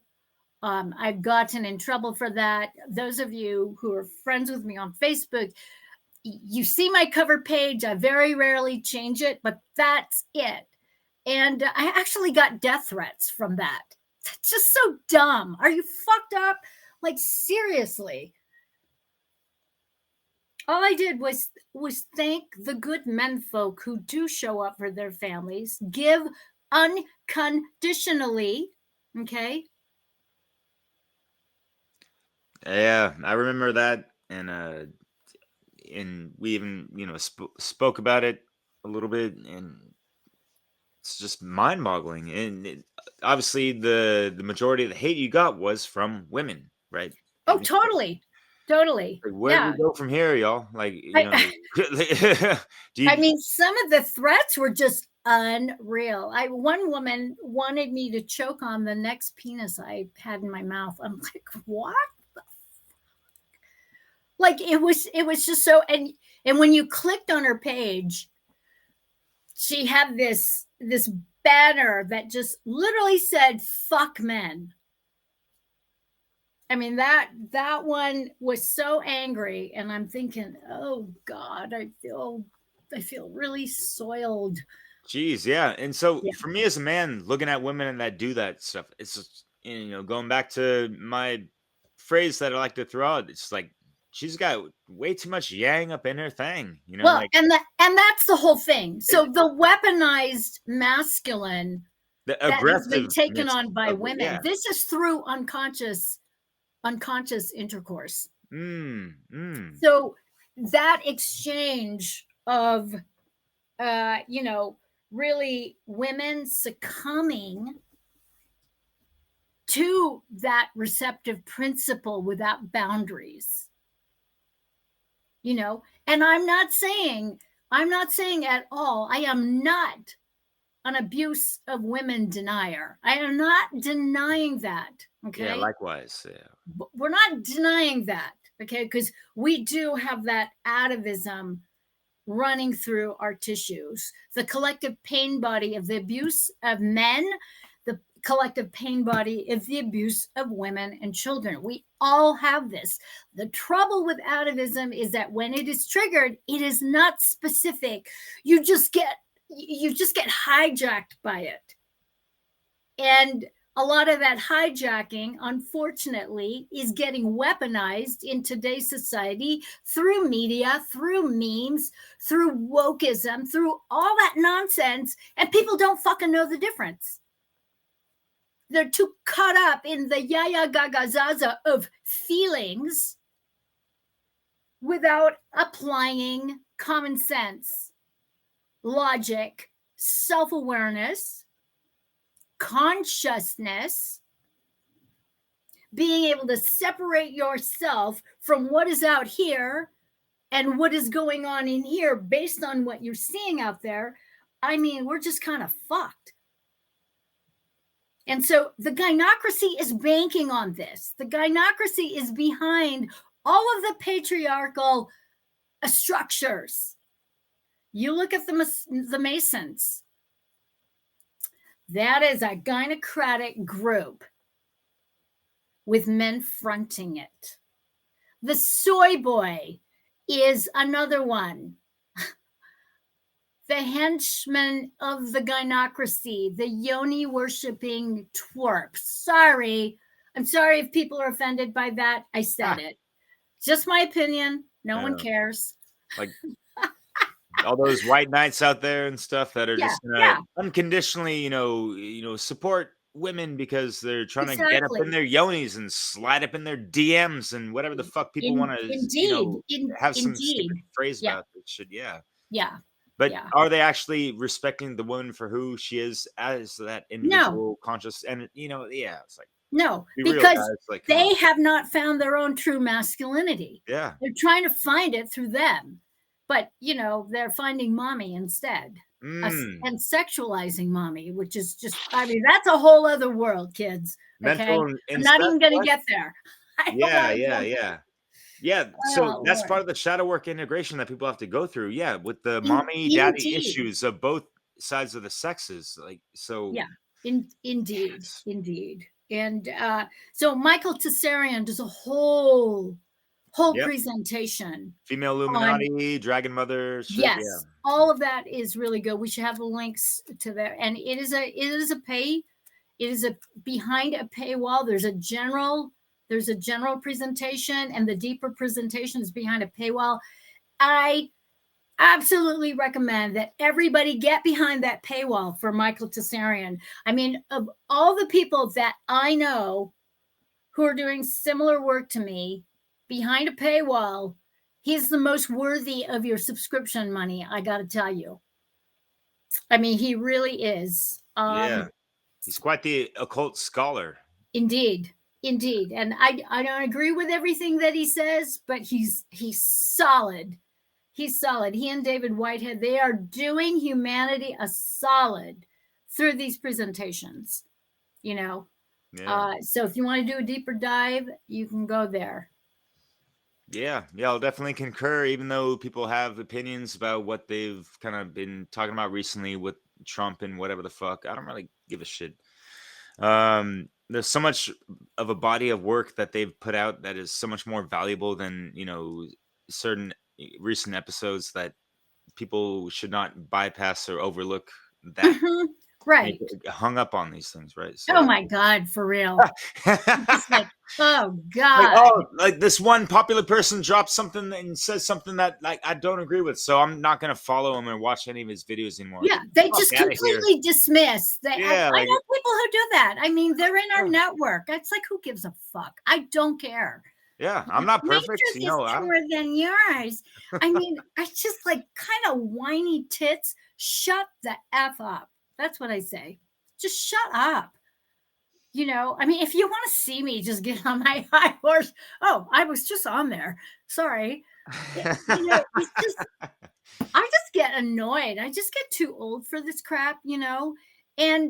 And what's really funny is that, you know, most of the people who get on these bandwagons won't ever get behind a paywall because they don't have their shit together enough to pay for it. Yeah, they can't really afford that, but they can afford plenty of free time to talk shit about, Of other camps course. that they don't agree with that we've, spoken about, a bunch, Exactly. it Jump just on a sucks. bandwagon. It's like, oh, And like people, that follow Tasarion are not going to like Mark Passio because they have, whatever indifferences, whatever the fuck. And it's like, where do we go from here, people? Like, can we actually combine forces to do something, especially the followers that aren't actually doing anything? I Hello? have to find a screenshot of some receipts. I have great pals. I've got great pals because I see the shit.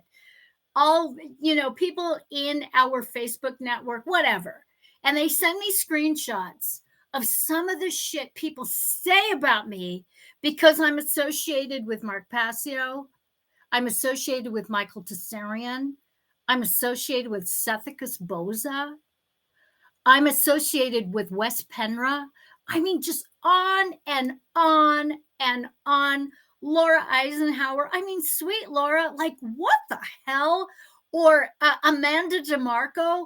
Are you kidding? You're going to come after me and these people because what? You're too lame to, your head's going to explode because you can't take it, you know, or because, you know, nobody's kissing your butt.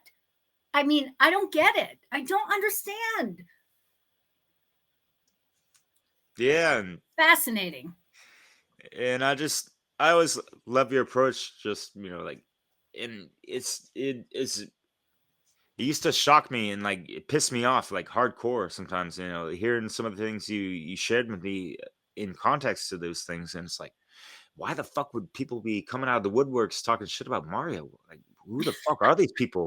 Yet, like there's Yeah. trolls and people that Yeah. are gonna talk out of their ass hell easily and loosely Yeah. just because there's no accountability on the Yeah. internet a lot of And times. it's the You know? women in their 40s, honestly. Oh, There's an age there. So it's that kind of thing. Women who were born when I was in my 20s, you know, I mean, whatever. Whatever. sorry. But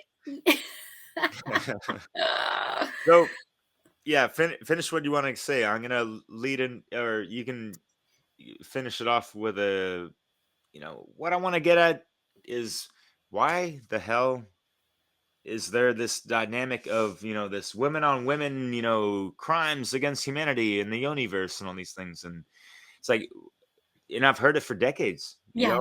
Can't seem to get along in the same room Yeah. for Yeah. several hours at a time, type of thing. Like in a It's workspace or it's wherever. competition. It really is. It is the embodiment of the dark Competition for what, masculine bro? in Ah, our tissues that has not been excavated because the shadow work has not been completed. hmm. You know, when you do the shadow work, you realize you are perpetrator and victim and healer all at the same time. And when you, Right? if Yeah. you cannot admit how fucked up you are and how petty you are, and how you Yeah. have some loser fucking tendencies and how you're jealous and hateful and you want to deny that shit and you want to pretend that you're all above all that kind of stuff. In the meantime, you're rounding up all your bitch posses to fucking back your stupid ass up. I'm sorry. There's way too many cunts that are like that that are thriving. Yeah, because it's popular. You know, the drama goes viral. You know, Indeed, like indeed. And then you that's can part of the weaponize demonic, it. looshing of Yeah, things. indeed. And then you can weaponize it by, getting your little flying monkeys of agreement who are in your little mean girls bitch club. And I just don't fucking care. And I see these people, it's like, wow, man, you are just aging horrifically. Yeah, Your and they health get is not jealous looking good. at someone like you in It, their early 60s, like looking I younger than no, they are. I'm not in my early 60s. I'll be 66, Oh, mate. sorry, mid 60s. Oh my Marvin's God. on that. I Wow. signed up for Medicare last year, for fuck's sake. No. I mean, it's just so weird. It's weird. Like, Fuck what? yeah. What's happening? But it's So, part of the Matrix bullshit shit stems, right? That indeed, they're indeed. they're kind of programming humanity to think like we're so fucking old at like mid age of 50, 60 Yeah. years old. Get the fuck Yeah, out of here, exactly. motherfuckers. Exactly. Yeah. Exactly. I The mean, hell. I'm still doing my jump spin kicks and shit like that. So, You get them. yeah. So it and that's what it is. It is the dark masculine embedded in the tissues of these women who are just sound asleep at the wheel. Okay. And they think they've got a cornerstone in these ancient technologies of, whatever it is, whether it's astrology, numerology, the medical arts, whatever. I mean, you name it. There's some weaponized dark feminine embodying the dark masculine in each of these little niches. Just pick one. And they're all the same. They're all the same. It's just like this really bitter, and it's very, very sad because they will not admit their folly. They will not admit the hate within them, and they hate themselves, basically. How were they brought up to, feel that or have that issue going I on? think it's just it's delusion. It really, really is. I mean, when you don't do the shadow work, you have very little self-awareness. And when you don't do the shadow work and you have no self-awareness, it's easy for you to take all of your shit and project it onto other people, project it onto the world, project it onto Donald Trump, project it onto Mark Passio, project it onto Michael Tessarian, project it onto Sethicus Boza, project it onto me or onto you. I mean, it's just silly. Yeah, and geez, it reminds me of a meme I saw on Facebook just the other day, and it it brought up a good point, and it was actually a decent meme for once from the woke left side. What In was regards it? to like, Can you oh, see like it? like kind of like this, derogatory term of, oh, this girl's got daddy issues and this and that. Well, there's a lot of deadbeat motherfucking dads out there. They ain't really doing shit and It's fucked true. up relationships and all that stuff and didn't really raise their kids right.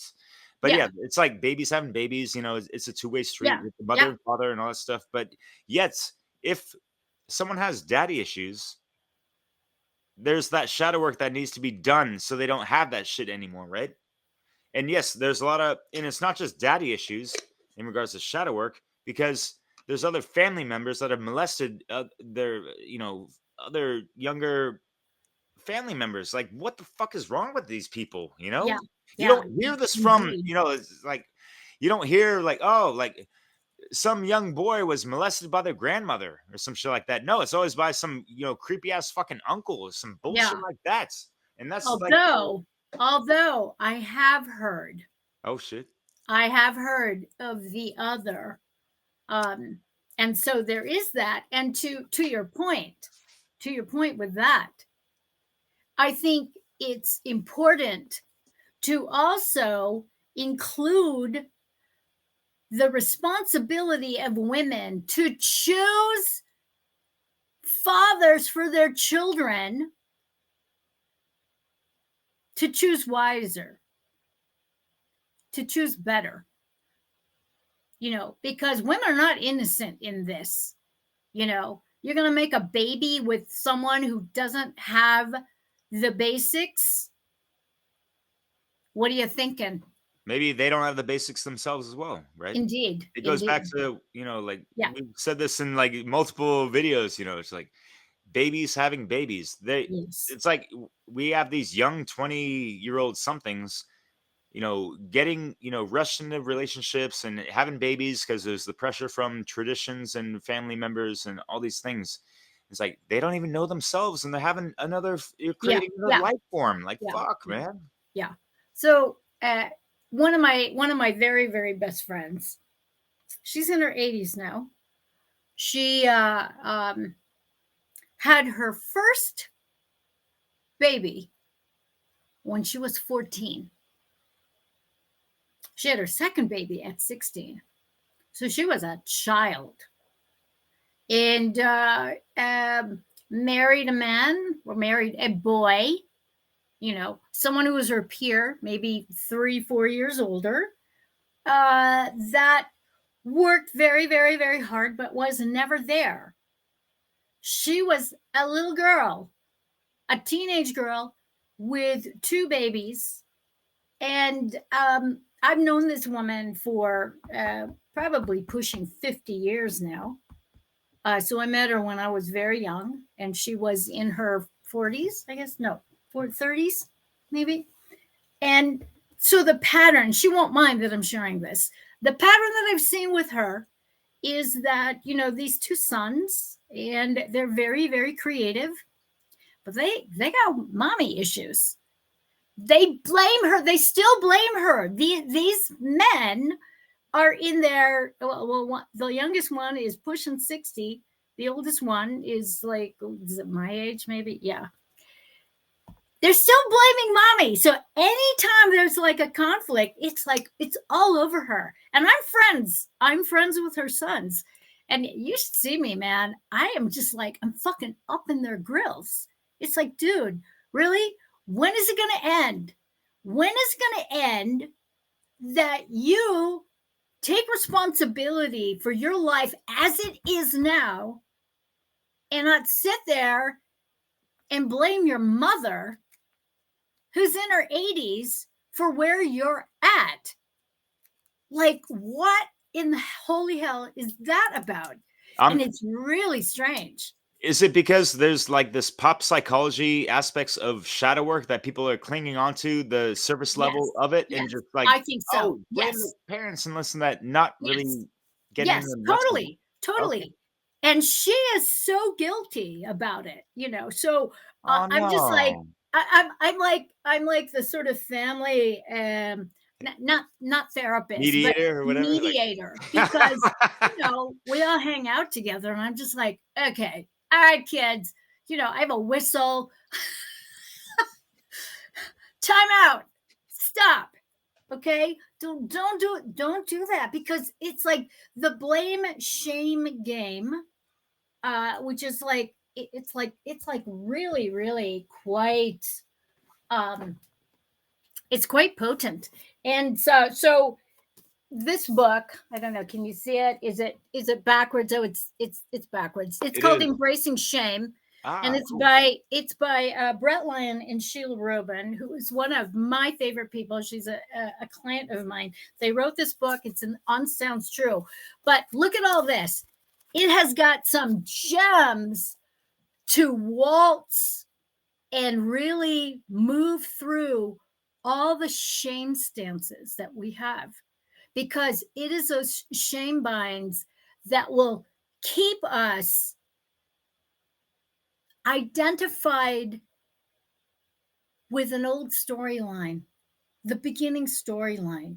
Your mother was 14 when she had you. Give her a fucking break already. Holy shit. It's like, and I'm blunt, he can be a little whiny. I'm like going, dude, grow a pair. Stop fucking whining. Stop, and I know it's mean, But, I've known these people for decades. So I feel like I get to say it because Yeah, you do. it's it's like a reoccurring theme Yeah. of Vicious cycle. family dynamics. And so, and I have to add this because she has mellowed out so much now in her 80s. But, go back 3 decades, 4 decades, she was a man hating, holy moly, man hating man eater. She was fucking hot. And it's just, just watching her evolution of just embodying this consciousness now of atoning, apologizing, atoning, using this 12-step program to move through and sort of elevate relationships and accountability. And that's what it is. It is the accountability for our shadow selves for believing that, you were an entitled women to blame men, for believing that, you were a treacherous, CUNT because you were so hurt by whatever that you didn't know what you were doing. You had no consciousness of how vicious you were in relationships to men. And vice versa. The men have to go through that process too. So it's intense, man. Human consciousness, because it is so programmable, it's pliable, but it's a lot of work. There's a lot of stinky shit in there. Oof, yeah. And a lot of it has to be flushed the fuck down the toilet, right?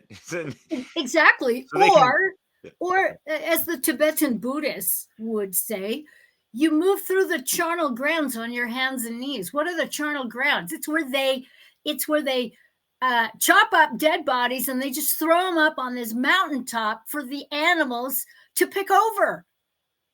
You're being recycled back to nature and providing sustenance, and that is essentially what shadow work is. We're in the charnel grounds of our lives on our hands and knees, picking through that. Wow, that was not a good time. Oh, I can't believe I did that. All of that. And coming to peace with everything that's occurred without you wanting to change it or checking yourself on wanting to change it. Can we even change the past though? Right? Shit. But yeah, like I see it also, another allegory is kind of like seeing turning all that bullshit in your life into fertilizers so you can have that fertile soil to build. Indeed. Yeah. Beautiful. Yeah. But, eventually we got to stop the madness and stop blaming one another, Yeah. Agree to disagree. There's nothing wrong with that. But, a lot of people just want to be right. They'd rather be right than admit being wrong and feeling the humility and wow, I got to feel emotional discomfort because I wasn't right about certain things. And, we identified with certain experiences in our life as if, that's who we are when it isn't at all. Yeah. And dictating your personality based off of who you've been with in the past and all these things, like, or you're divorced or you're single or you're an incel. Like, what the fuck is this fucking word? Incel. Or involuntary celibacy. Like, what the fuck? It just seems like so weaponized and derogatory out the fucking gate, So what's up with that? I can't find somebody to fuck. Oh, poor me. Like, stop it. What are you doing? Chasing an orgasm. It's like, okay. Right. It's like, get a toy. You don't have to chase anything. Yeah. Oh my God. It's so it's so I think it's just the unwinding and up leveling of human consciousness. It's rich, man. It's frightening. It's exciting. It's disturbing. It's it's grotesque. It's fucked up. I mean, it is all things. But you got to do it. Welcome to the universe. Within the matrix, unfortunately, because things wouldn't be this way if that this overlaid bullshit was installed for eons, right? Yeah. Coupled by all the eons of generational trauma and all these things, and the diabolical divide and conquer dialectics that have just wedged so many divisivenesses between people, not just war of the sexes, but all this other shit. Yes. War between the sexes. Yeah. Sorry. We need to be humble in order to excavate it. Totally. Yeah. Because the excavation of it in of itself, I mean, just that intention alone, it's fucking loaded. So it's like not pretty. I'm envisioning what you're saying, like excavating something like a consciousness archaeologist. There's like this hard, concrete, calcified surface that we need to like crack open, right? Indeed. And then sometimes you gotta take a little fine brush and go, oh wow. And be very, very gentle. Be gentle, be soft. You can't bulldoze your way through shit. I mean, there's some instances where you might need a bulldozer. You might need some tough love. You might need somebody to tell you to fuck off. You might need somebody to kick your ass. Sounds like a tower moment or death card in the tarot. Yeah. Certainly. But that happens due to consequences of, situations, maybe unconscious decisions and not the best ones and all these things. Yeah. Or discovering your community was a complete fraud. I mean, that's what happened to me 10 years ago, and that was right after the first edition of my book was published. And, my mother stopped talking to me. My mother was not happy about that book. Told me to fuck off and die. It was the last time I spoke to her. So that's going on 11 years. And then discovering my entire community had thrown me under the bus and lied to me. Boldface lied to me. But here's the beauty. When you discover, oh, wait, I have video cameras all over my house. Everything's time dated. I got the archives. And you see proof positive what's going on in your own house with your own so-called partner, and you're raising his child, and you just discover the sort of heinous bullshit that is surrounding you with your so-called conscious communities in the San Francisco Bay Area of California. I mean, when I was looking through those videotapes or those digital videotapes and seeing my friends with supposedly my man, and I mean, what the fuck? It's quite fascinating to have that reality check, and I even hired a private investigator to find out all this shit. And it's just like, because you got to know what you're fucking dealing with, because a lot of people, they don't want to know. They don't want to know who is in their midst bullshitting. And that is why I get thankful, for the receipts that I got from, people on Facebook sending me screenshots about what this person is saying about me. Or, what's going on Instagram with this person copying all my material and offering what was it? $1.99 pelvic floor healings. I'm just like, who the fuck are these people? I mean, the pretenders. Leeches, yeah. The trolls, the NSPs, the narcissists, sociopaths, and psychopaths who think they have a cornerstone on your work, other people's work, whatever. On truth. That's my favorite. I've got the cornerstone on truth, and yet they know nothing about natural law. They know nothing about morality. They know about riding coattails, though. Yeah, they do. Yeah, they do. Yeah. It's The hell, yeah. fancy. Yeah.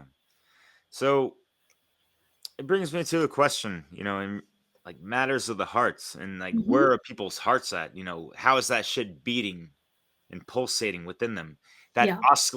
oscillating life force energy, the electromagnetic, Mhm. masculine, feminine Yeah. dynamic, Yeah. Yeah. always pulsating within oneself. Yeah. Uh, I wanted to ask you, like, what is your take on? Because I've heard you say it in many a video in regards to the heart of hearts. Yeah. Well, the heart is the first eye. So this is where it lands for me. And there's a coordination, an alignment of mind. So I always talk about heart, mind, body, soul, spirit coordination. And that is when the heart and the mind, the body speaks the same language as the soul spirit. So there's no distortion. Your mind isn't wanting something else. It isn't going elsewhere. It's not thinking thoughts that are out of alignment of what's happening with the heart. And the body follows that alignment of heart and mind with action, solid action. Wow, yeah, That is in alignment with the soul and the spirit without contradiction, really. without contradiction. Yeah, and like people can fluctuate sometimes in and out of these things, but the overall consistency is there when they're Mhm, really mhm. tapped in and aligned to that. Yeah. Yeah. And it is a tall ask because most of us are conflicted. Our hearts are saying one thing and the mind is like, yay, it's fractured. It Oof. can't focus on anything, or it's focusing on the body and the body is experiencing pain.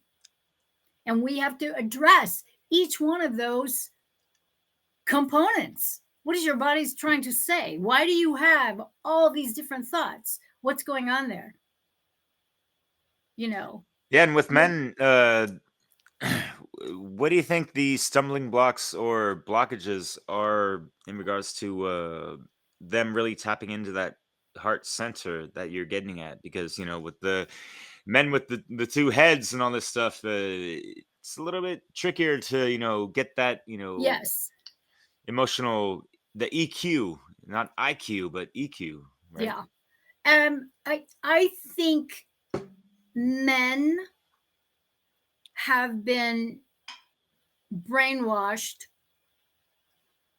to be of two minds. I think I think that men ultimately, and it's still there, have that feminine heart. And I think that feminine heart of theirs has been crushed, it's been broken, it's been betrayed. Mm. And I think a lot of the shadow work that men have to do is to get back to that feminine heart, Oof. because men are not just about action. Yeah. They are the ultimate nurturers, they are the ultimate givers. So that feminine heart resides within them. The universe that we are all creating is the universe. It is feminine. And everything in it is an expression of the creation, whatever it is, all that is known and yet to be known. So that's Mm. my stance on it. And, the work that I do with men, and it's funny because most people think that I have mostly women. I don't. I have an equal women and men. And I have men that come in it's funny that they come in packs. and these men don't even know each other. So it's always curious to me. It's like, that's interesting. What's going on here?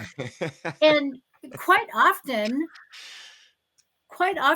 the initial sessions are really an outpouring of emotion that has been so stuck in the body. And the work that I do is meridian based. It's energy mastery, meridian based, trauma based.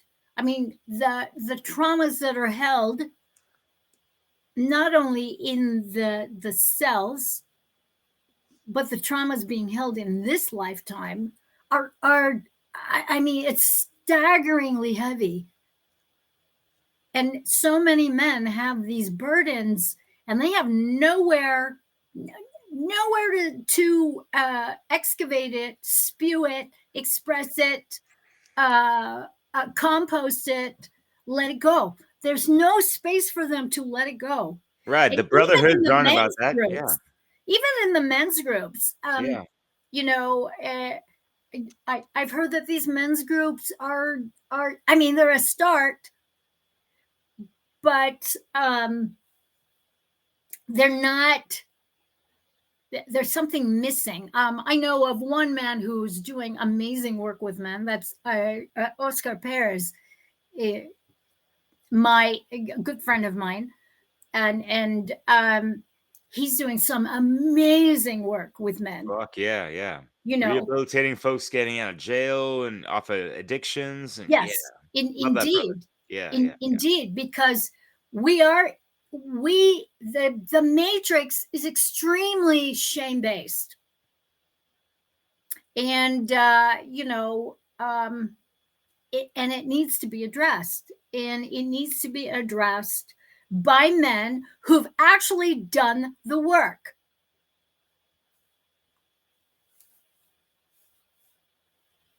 Fuck yeah. And the specific issues. And, you know, Oscar is the only one that I know. I mean, Mark Passio, he does a broad dissemination of the inherent problems of the masculine and feminine in society.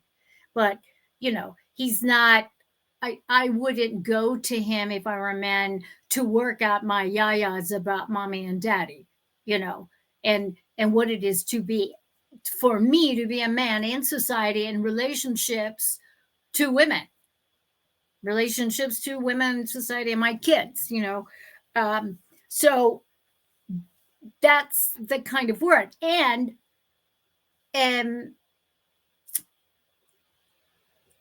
that kind of work, men have to be really, really, really adept at the shadow manipulations of the dark feminine within that men have embodied. Okay, because that exchange through unconscious sexual intercourse, you know, we take on everybody we've ever been with sexually. There's an energy signature that could erupt at any time and hijack your consciousness. I've witnessed it in myself, where I'm just like, oh, wow, you're channeling, you know who, that is not good, you know. And that is the importance of conscious celibacy, is that you got to work all that out. You have to be self-aware enough to know, wow, that shit isn't me. I know who that is.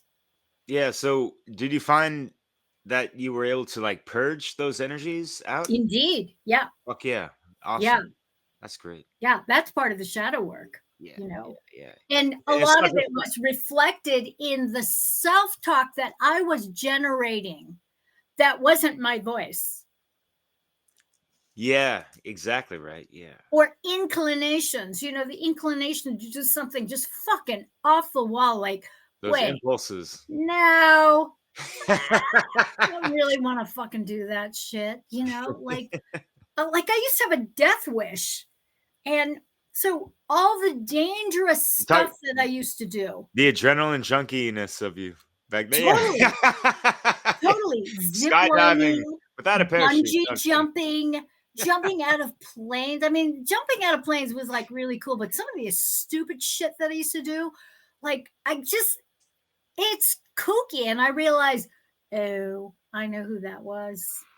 Oof. You know, and I was Damn. doing shit to be in this relationship with this man because he was just so risky. The behavior was so risky. And, you know, I needed to be able to hold my own doing this shit. And I think back on it and I'm just like, Huh. Was it worth it? No. No, it was not. It Fuck, was not right? worth it. It Jeez, wasn't worth it, honestly. You know, I put myself in harm's way. I put myself in major dangerous peril for this person. I gave this person all my money. Oof. On top of it, like, holy shit. Yeah. These are the things. And I only discovered this through pining over him. I broke up with him and I couldn't see straight for like 4 or 5 years. 6 years, maybe, yeah, it's because 7 years I didn't, I could not get over him. I couldn't get over him. You know, I missed the abuse. I missed his smell. I mean, it's disgusting. You think about it. It's like, what the fuck? Like, I pointed a gun in his face. You know, I was ready to shoot his face off. You know, but that's what it took for him to get the hell out of my life, is I actually threatened his life. Pascal? What was his name again? Pavel. Pavel. Yeah, that's right. Yeah. Oh, yeah. The Pavel. Yeah. But so he had a drug addiction too. He was a heroin addict. Yeah. And I didn't know. I thought with a heroin addict that you would have. He was sneaky as fuck. Like, I was so shocked when he said that. I was like, how did he get I never knew you could smoke the shit, snort it, drink it. I never knew any of that shit. Damn, fuck. Neither do I. So, you know, when somebody told me, one of my friends said, you know, I think he's on heroin. I'm like, get the fuck out. No, his skin is perfect, or it was. And, you know, and I saw this person over the many years I was with him just deteriorate. You know, and I wrote many songs about him, you know. So that's the you know. But it's like, you know, being in a relationship, being in love, rising in love, not just falling in love. Yeah, right? no, I fucking fell down. I lost myself. Yeah, but honestly, you know, that true love connection, I thought that's supposed to be rejuvenating and like euthanizing people. That's not the word. Like, yeah, I was trauma bonding. I trauma bonded with him. That's what it was.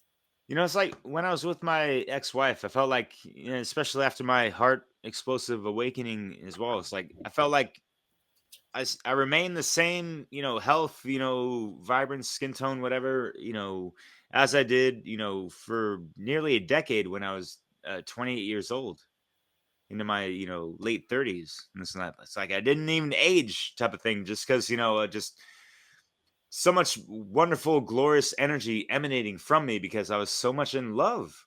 And it just came from that and operating from there, you know, like, fuck. No, it's true. It's true. And what I had going for me at that time is that I was deeply devoted to my work. I mean, my work took off. And musically, it took off. So there were so many aspects of my life that had just taken off. You know, and the kids went to go live with their grandparents in Uruguay. You know, and they were out of, by that time they were out of high school. So you know, it was just the perfect time for me. And you know, just discovering it's like, yeah, fuck you. I am not sacrificing my life for you. Not going to do it. You know what it was? There was a point where I saw through the manipulation. I saw through my sexual addiction to him. and I saw his malignancy. And I remember just being physically, utterly repulsed.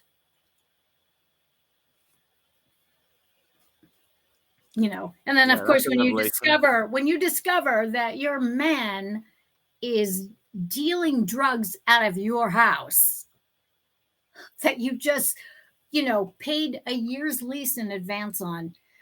I was just like, oh, fuck this. I'm done. I am done. And that's when I left, and I actually moved out of our house that I paid for into my office. And I was willing to make that sacrifice. It was like, no, I do not want to be with this person. I missed him, but I was done. You just kind of like, ugh, yuck. It's just repulsive. And every cell in your body is just like, it just contorts. Oof. And you're just like, no, thank you. No, bye-bye. Yeah, it's like either way, it's gonna be difficult, but you gotta stop the bleeding Yeah. or Yeah. whatever. Yeah. That you got to stop the hemorrhage of all of it. And so, I pulled a gun. He followed me to the office Fuck. and pulled a gun. I pulled a gun in his face. I saw my life flash before me. I was wearing orange. It wasn't good. And so I made some demands. It's like, back off, go down the hallway. I want to hear the gate close, and I want to hear my keys get thrown onto the pavement, so I know that you're gone. I said, if you're not gone, I will shoot you. I was committed to ending it, and One way or another. he did exactly what I said, and he threw the keys. I got my keys back. I told him, I said, you can live at the house. There's 10 months on the lease. It's paid for in advance. I don't give a shit what happens to you now. And so the very next day, I had 3 handguns. I turned them over to the San Francisco Gun Club. Whoa. Because I was dangerous. I was that mad that I pulled out. There's no safety on that baby Glock. Oh shit! Damn. So it's like you were at the point of you weren't even fully trusting yourself. Yeah, I wasn't trusting myself. I wasn't trusting myself. But it's interesting because the symbology of me pointing a gun, it's like, I'm sorry, my dick is better than yours at this point. You need to go. Yeah. Oh my God. Wow. Yeah. So I've had a very sordid history. My relationships have not been stellar. They've been a real struggle. And I've been Like with that I've been Italian guy. a martyr. I've been a martyr. I've never been an asshole. Never have I been I've been a martyr mostly. Oh, there, let me take care of that for you. I've been the caretaker of children, other people's children, and I don't mind that. I don't have any regrets about anything I've done. If I had to do it again, I would have done it the same way. Most likely. Fuck yeah. And that means, you're living your life as light as a feather. Yeah. In regards to my yachts, and yeah, just understanding, like, not living in regrets, like, and all those experiences, built you up to who you are today, and whatever you alchemize, all these things, Yeah. yeah. So that's something that people need to really understand, and it's like you recognize and realize that shit was fucked up, like your parents weren't the best or whatever, yet you still have to do the work. You can't just point the finger, whatever the fuck. No, you can't. Things, you have to take responsibility for your own life. Yeah, absolutely. And the fact that you've taken responsibility for other people's lives is just like so. Yeah, well, I don't do it anymore. Although, well, you're taking care of other people. As you know, last year I fucked up. I fucked up last year. Last year was a really, really hard year for several reasons. You know, my car getting stolen by that grifter, Fuck yeah. and inviting against my better judgment a relatively new client who found me through One Great Work Network, an MK Ultra survivor, inviting her to come live with me because she lost everything. It's All like, I right, will yeah. never fucking do that again. Fuck yeah. I mean, what a fucking shit show. Damn, yeah. I mean, you talk about inviting the devil incarnate and all of her drug entities and all that kind of bullshit into my pristine home. It's like, what in the holy fuck? The good news is that, you know, she ended up ghosting me. At first I was pissed, but then I was gone for October. And when I got back, she was gone. And it's like, good fucking riddance. Really? And to find out that, you know, she actually did the same thing. But this is a person who, and this is the danger of fucking around with shadow work and not completing it, is that your head is up your ass. You got to stabilize. And most people who don't stabilize, they got to burn their fucking house down again and again and again. And that was her pattern. That was her pattern to do it. And fucking good riddance. I will never do it again. I wish her well, but she can fuck off. Of course, right? Yeah. And you're getting at, you know, what I was thinking of in mind is that, yeah, people, some getting up online talking about shadow work and almost like bragging about it, yet, you know, the shit ain't complete, and you know it's gonna be a lifelong fucking journey. Yeah. So Yeah. you know, get over it. Don't make a big deal about it. Don't hype it the fuck up. Don't water it the fuck down. Make it more intimate, you know. Yes. Yes. Indeed. Indeed. And it was just, you know, it was rough. It was a boundary issue. So for me as her mentor and healer, you know, she also wanted me to be her best friend and living in my house. It's like, I'm sorry, I can't be all those fucking things for you. Can't do it. You know, the moment I leave my office, I mean, you know how I go. She's like fucking on me like white on rice. And I'm just like, okay, dude, I just sat and listened for 10 hours. And, you know, so, and everything was a reaction. She was so reactive to everything. And, you know, 0 to light speed. And for me, I'm very, very sensitive to that. You know, I can't take those outbursts. People screaming, people having arguments with customer service on the phone, screaming at them. It's like, Jesus Christ. So huge lesson, you know, because against my better judgment. And it's so funny because the bottleneck of what was going on at that time, you know, when she was on her way over, my car got stolen. There was that whole kerfuffle, and I'm not going to mention names on the Facebook with that fucking stupid ass. You know, it's like, oh my God, help me. Yeah.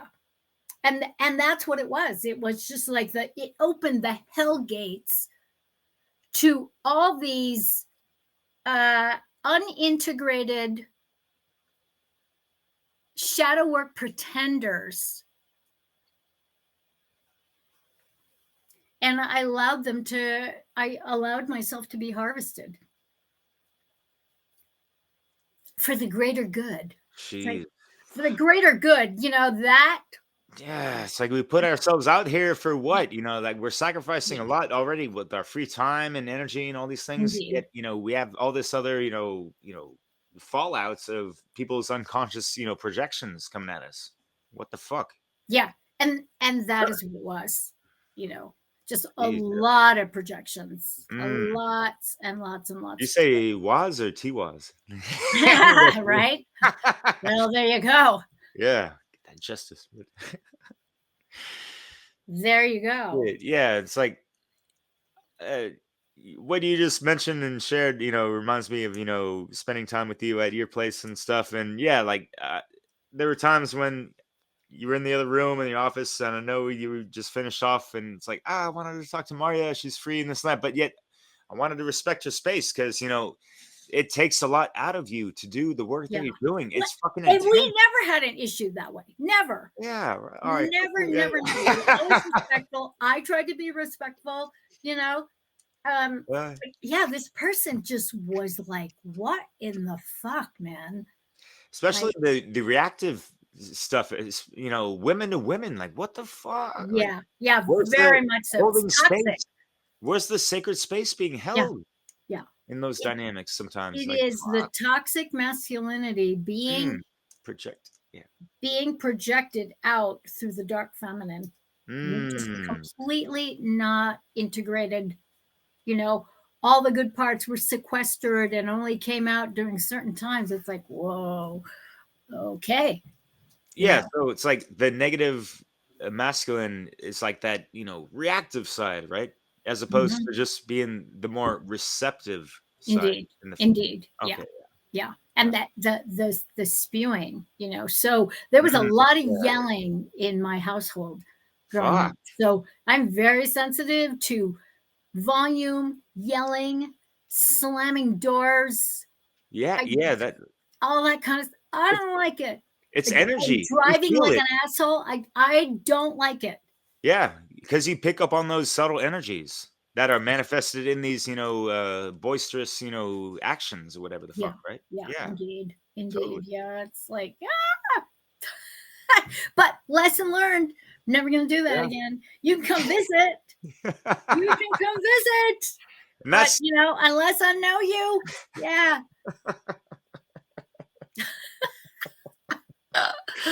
Oh my God. Yeah, that was it was rough. And it created a lot of schism between me and the Scotsman.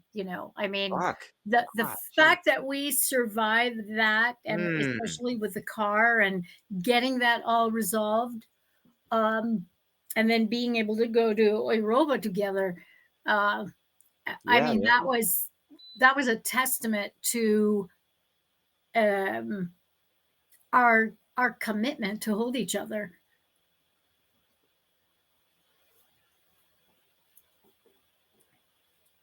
And it was good for me. It was good for me to realize, I like my sacred space,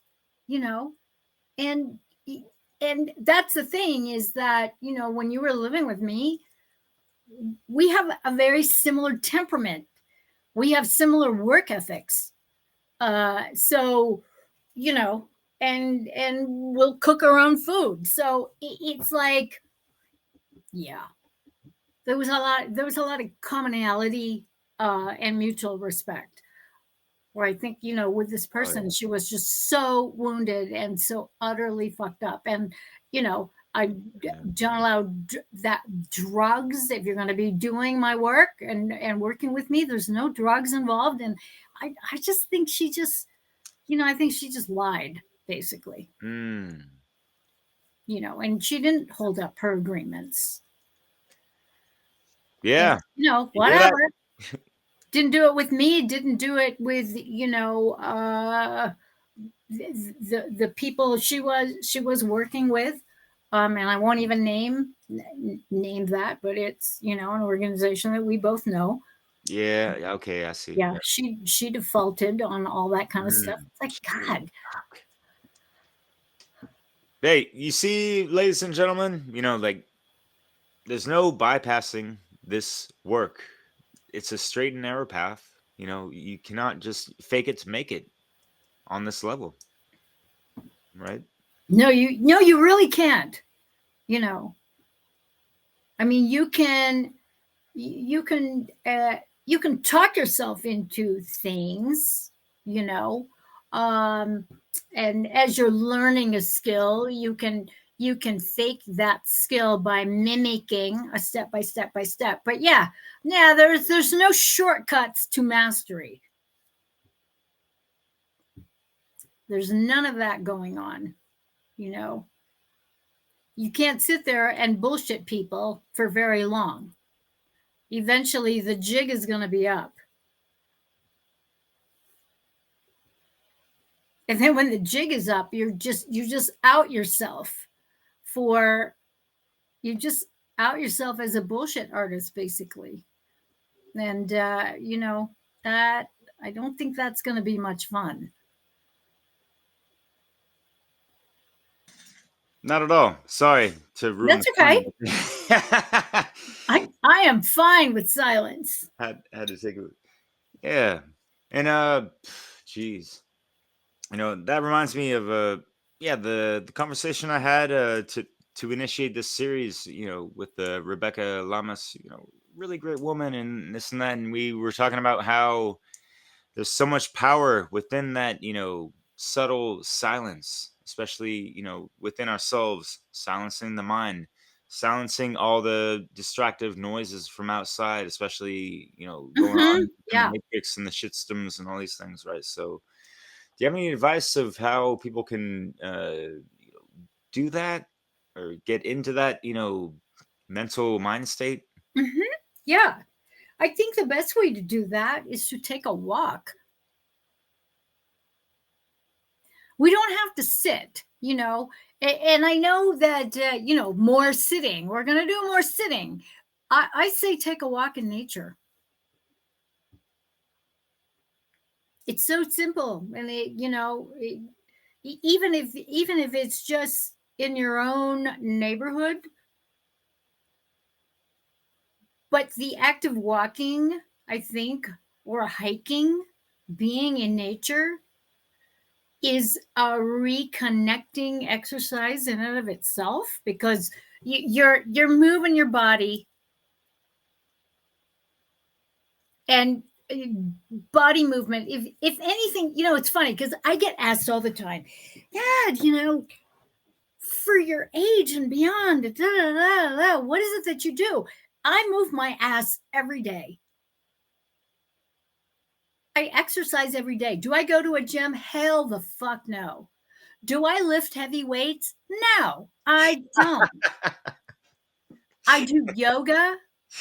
You know, I do my martial arts drills downstairs in front of a 100-pound bag. I walk. I hike. You know, I dance. You got to move it around. Your joints get stiff because you're not moving. Your back hurts because you're not moving. You're not using your back. You're not using your hips. You're not using your legs.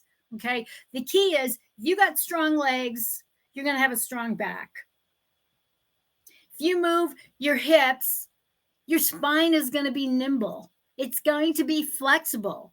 You're not going to get achy. Okay. You need good protein. You need to eat complete proteins. I don't care how you get it. Just do it.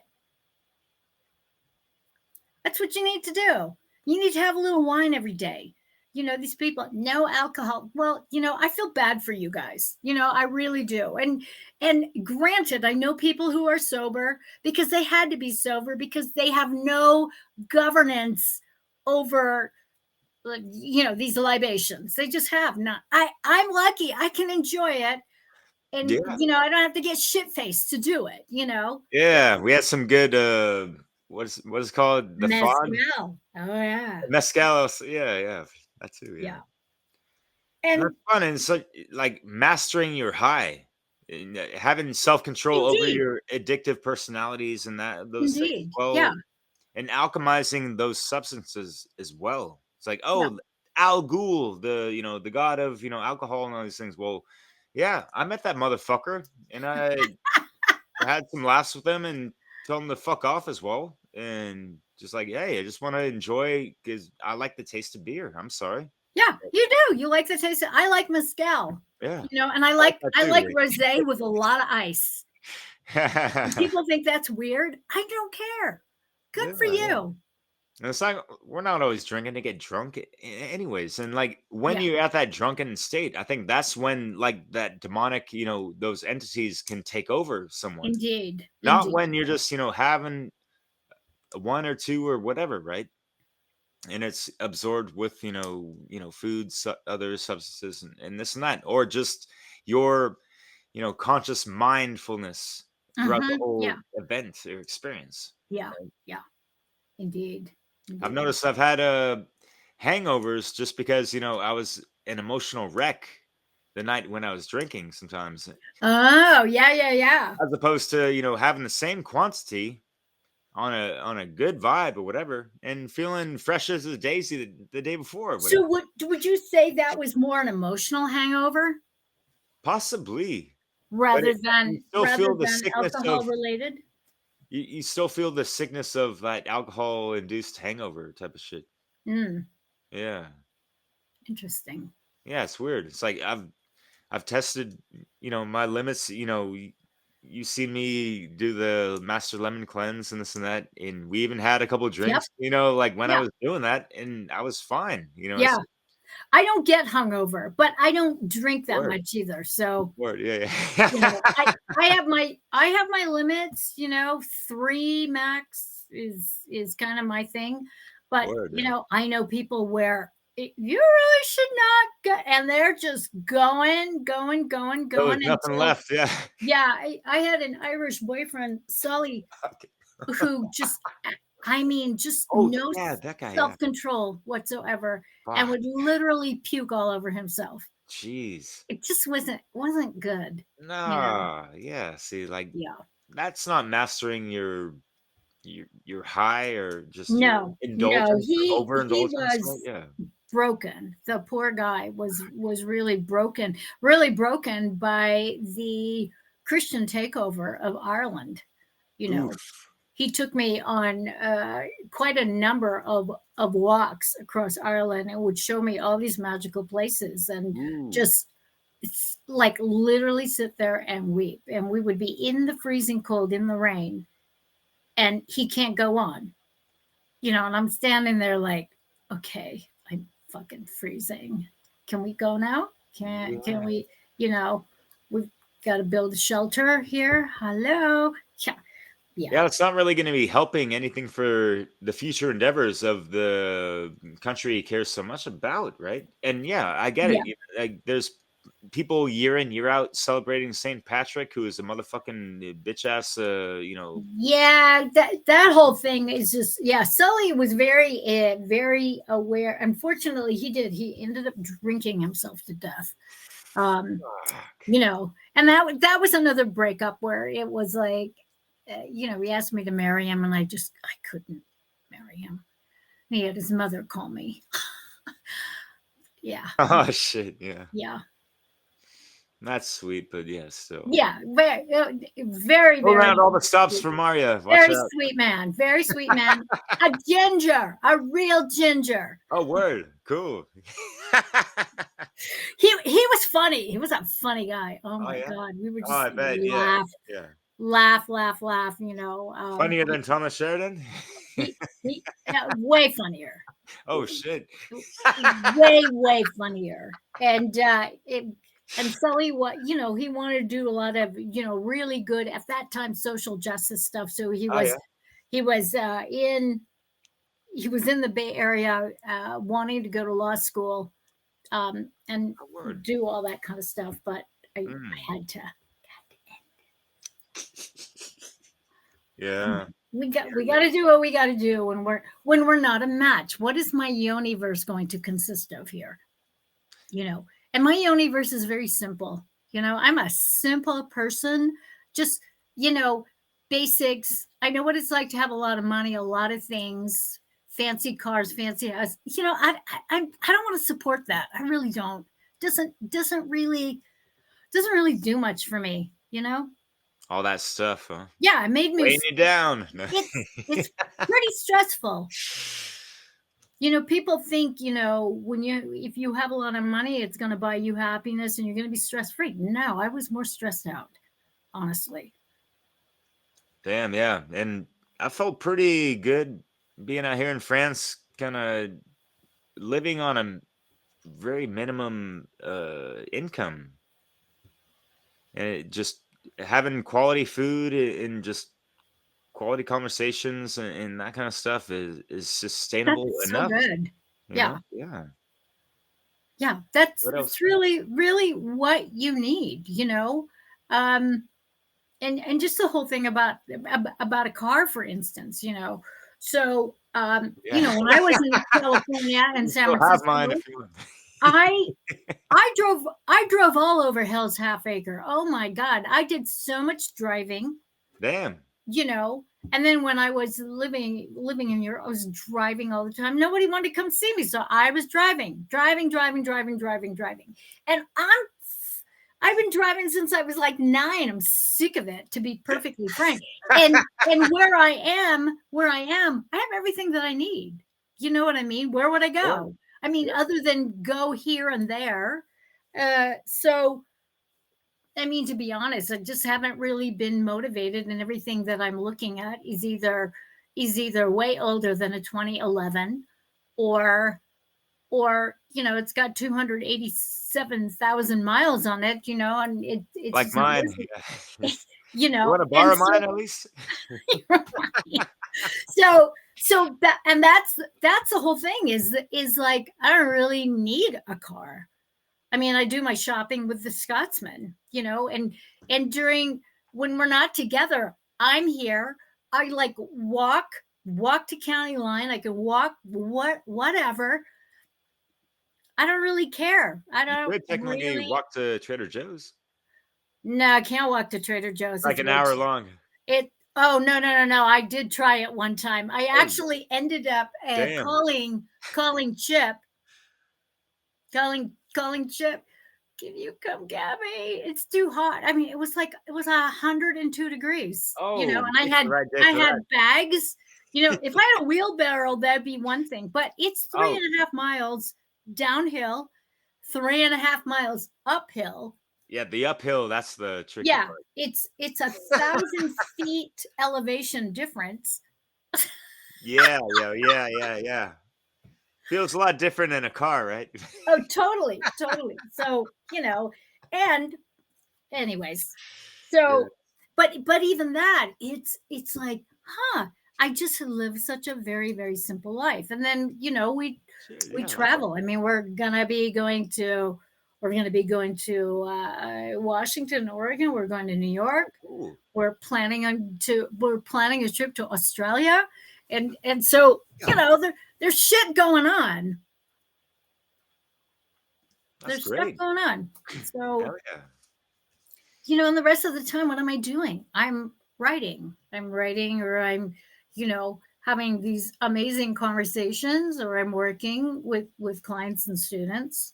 I mean, it's all, this is my life. This is my life, And I'm it's not happy I'm local. not out there hustling like I was traveling around, I mean, I know what it's like to have to be on a plane 2 or 3 times a week. It's not that fun. Yeah, during your book tour? It's just, just one event after another, after another, after another. I mean, it's like, whoa, where Do you am feel I? like you were getting whored around? A little bit. Jeez. That's a good way to put it. That's a fucking good way to put it. Yeah.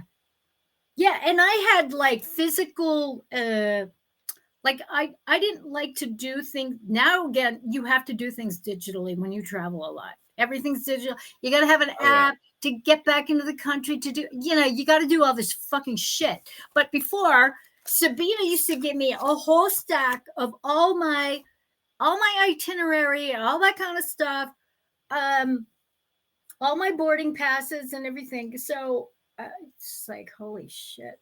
Yeah. And,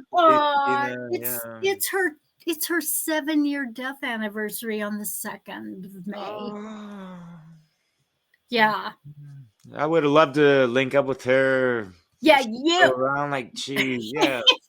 left bank or right bank. I mean, she was funny. She was funny. and she was married to a really, really bougie. He was so bougie. He was a very bougie dude. So he was very right bank oriented. All the stuff that we like to do, he didn't want to go. So it's good. What the hell, right? Yeah, whatever. whatever. And you were living in Paris during what years again? So between 2016 and 2019, end of 2019, and then I ended up in Berlin, staying with friends of mine who were fighting all the time because they were splitting up, and I didn't know it. I didn't know it, and they had cats. I had cats, and they wouldn't clean the cat boxes. No, hell no. No, it was totally nasty. So I spent most of Jeez. my time at this internet cafe. It's where I started my YouTube channel. Oh, hell yeah. Yeah. Yeah, people traveled back in the day Oh in my Europe God. or anywhere. Like those internet cafes were Yeah. safe haven sometimes. Totally. Especially if you needed to be like connected to certain things, so you're doing work, whatever. Yeah. But yeah, I was living in Paris from 2010 to 2015. So we missed each other by like a year But and a half. I came back and forth. I came back and Ah, forth to visit Sabina. mm. So And did I after. she came to see me. Yeah. Mm. Yeah, she had a really cool house. It was over 500 years old. Very close to the Arc de Triomphe. And Yeah. that's Eighth a district. bougie fucking neighborhood. It's Yeah, just, the 8th district, right? I don't know. I don't know what it's called. Okay. Whatever. The But 8th it is was quite it bougie. was a bougie house, and part of it was haunted. There was some weird shit going on, like where the wine cellar was, and it was weird because you'd go down and it got colder and colder. Ah! Oof. Yeah, Yeah. I wasn't crazy about it. 500 years. I mean, how many souls have lived in that space? Oh, And how many yes. are still kind of like, Roaming around. up in there kind of thing, Yes. Yeah. Yes, definitely. Sometimes the consciousness doesn't want to leave the physical realm because No, it doesn't. Just a weird, just a very weird time. So Jeez. that's happening, and actually, also coming up May 1st is my stepdaughter's 3rd year anniversary since she took her life. So, yeah, Oh yeah, already. yeah, Holy- 3 years. Can you I think believe I that? was at your place on. That's 2022. Jeez. I know. So, I mean, this is life. This is life. Things happen. People come and go. They die. They get sick. They have accidents. They decide that it's time to go. And, it's just how it goes. Yeah, it's wild. So and that's part of it. That's part of being able to exist in your yoniverse, your universe, and how you can roll with the changes and the sort of upheavals, the losses, the gains, yeah, and to remind yourself that every expansion has an equal and opposite contraction, and every contraction eventually has an expansion. So, Oof. it's the law of rhythm, principle of rhythm. Right? Yeah. Hermetically sealed shit, yo. Geez, we're coming up on 3 hours. Holy moly. I know. Time flies, right? I wanted to ask you, I mean, I have a bunch of questions that we're not going to get to, then that's totally fine. Yeah. I'll just hit you with one last question, I suppose. Okay. We can end this whenever you want. I have no time restraints or whatever, but I wanted to ask you specifically from what you've seen and experienced, especially over the decades, from when you were younger to today, as to, in these modern times, ooh, the modernity, how it burns me. And or just concerns me, but you know what I mean? And like extra emphasis on the CERN part of the concern. But Mhm. anyways, you live and you learn, right? But enough with the cuteness. What are the biggest problems that women are facing today that you see going on? I think they're facing their shadow. And a lot of women don't know what that is. And they're trying to find it through their kids. They're trying to find it through a relationship. They're trying to find it through a career. They're trying to find it through Botox, through plastic surgery, through things outside themselves, and they don't even know their own hearts. That's what I think is, really at the core, is that there is so much hurt that is, the weight of it is crushing.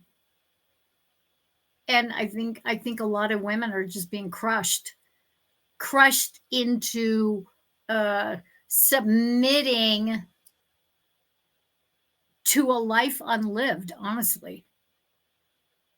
That unlived authenticity. And that's what I find. I mean, it is something that I've had to really face for myself. And also in the work that I do, hand-holding survivors to really learn how to navigate those stormy waters of dealing with your shadow, so that you can actually give yourself permission to enjoy your life and to have a life that is enjoyable, and to make the changes, because you got to make the changes. It's not just dealing with your shadow. You've got to up-level your mindset, your self-talk, your relationships, your environment. You can't have the same thoughts. You can't have the same emotions. You can't have the same, people around you that bring you down. They got to go. And all your activities have to be up-leveled. You've got to do things that are actually life-affirming. Yeah, to not repeat, previous patterns of bullshit, right? Yes, indeed. And that's a tall order, because there's so many distractions that will make it easy for people, men and women, to not do the work, to just succumb to whatever is in front, the sort of low-hanging fruit here. Well, I'm just going to do this. I'm just going to stay on the couch and not move because I can. It's easier. Oof, yeah. I know. Speaking of I know. I'm afraid. Sorry, go for it. I'm afraid I'm not of that. I don't. I want to see the good in humanity. But I gotta say, I'm not seeing it. I'm seeing a lot of laziness, a lot of default patterns, a lot of people bandwagoning in some club and going down together. Yeah, and kind of getting It's just such a bummer to me. separate. Yeah. Fuck. Yeah, that's a bummer to me. That's just ew. Yeah, jeez. You just sparked a question that I totally forgot, but yeah, go. It'll come back. Oh yeah, for sure. Not like I don't have other questions for you, but all right. So for men out there listening, and for women to take heed and maybe pass along the message somehow, some way, how can men help, respect and uphold the Yoniverse, and just respect women and let them do their thing, not get caught up on bullshit? And yes, in regards to like the low hanging fruits, you see some of these fruits out there, fucking, just like creating YouTube content, for the viral drama bullshit, because the MGTOW monkeys, MGTOW, whatever the fuck, they like to pick at this low hanging fruit of like just talking shit about OnlyFans and like these body count women and whatever the hell, right? It's like, Can you not focus on that, which is what you're going to attract, because you don't Yeah. understand the law of Yeah. attraction type of shit? Yeah. Well, it's very interesting because the OnlyFans and a lot of the sort of peripheral MGTOW guys, I mean, they're the perfect match for each other, because they are attracted to that, and yet they will never give each other what they want. So my suggestion to men is like really do the work, the shadow work, to learn and know the contents of your own heart and come back to that. Because it's only when you can do that and know what's in your heart that you are going to attract a woman, if that is what you want, who can match you. And understand that the matching is having similar values, having similar mindsets, having a similar morality and worldview. If you don't have those, why bother? But you only discover that when you understand what's really truly in your heart and what it is that lights you up, and be honest about that. Be your own man first. Don't expect a woman to complete you. And vice versa. Women need to stop looking for a man to complete them and take care of them, for fuck's sake. Your emotional well-being that's on you. Yeah, like the typical cliche saying, like, oh, like this, flimmy flammy type of, romantic situation of like, oh, like, my love, my sweetheart, you complete me, and all this stuff. Like, really? That is just so cringe, man. Yeah. Yeah, no. Yeah, I Yeah. don't. Yeah, I'm not. Yeah, I'm not a. Yeah, it's not for me. Yeah, neither am I. Would a better word to replace complete be like compliment or something Sure. like that? Yeah, have fun with me. Yeah. Yeah, let's do life side by side. Let's make magic, make love, make. Yeah, I mean, Christopher and I, we don't hang out with each other every day. I've Yeah. a lot of things to do. He has his own activities, that he likes to do. Not just people. We don't have a schedule. We don't, we can go for 2 or 3 days without speaking, without texting. I'm not Same with my I'm lady. not a text person. So Ha! in fact, he was one that pointed that out. Ah! And I'm just like, oh, I thought I did, but I don't. So I'm getting better at that kind of stuff.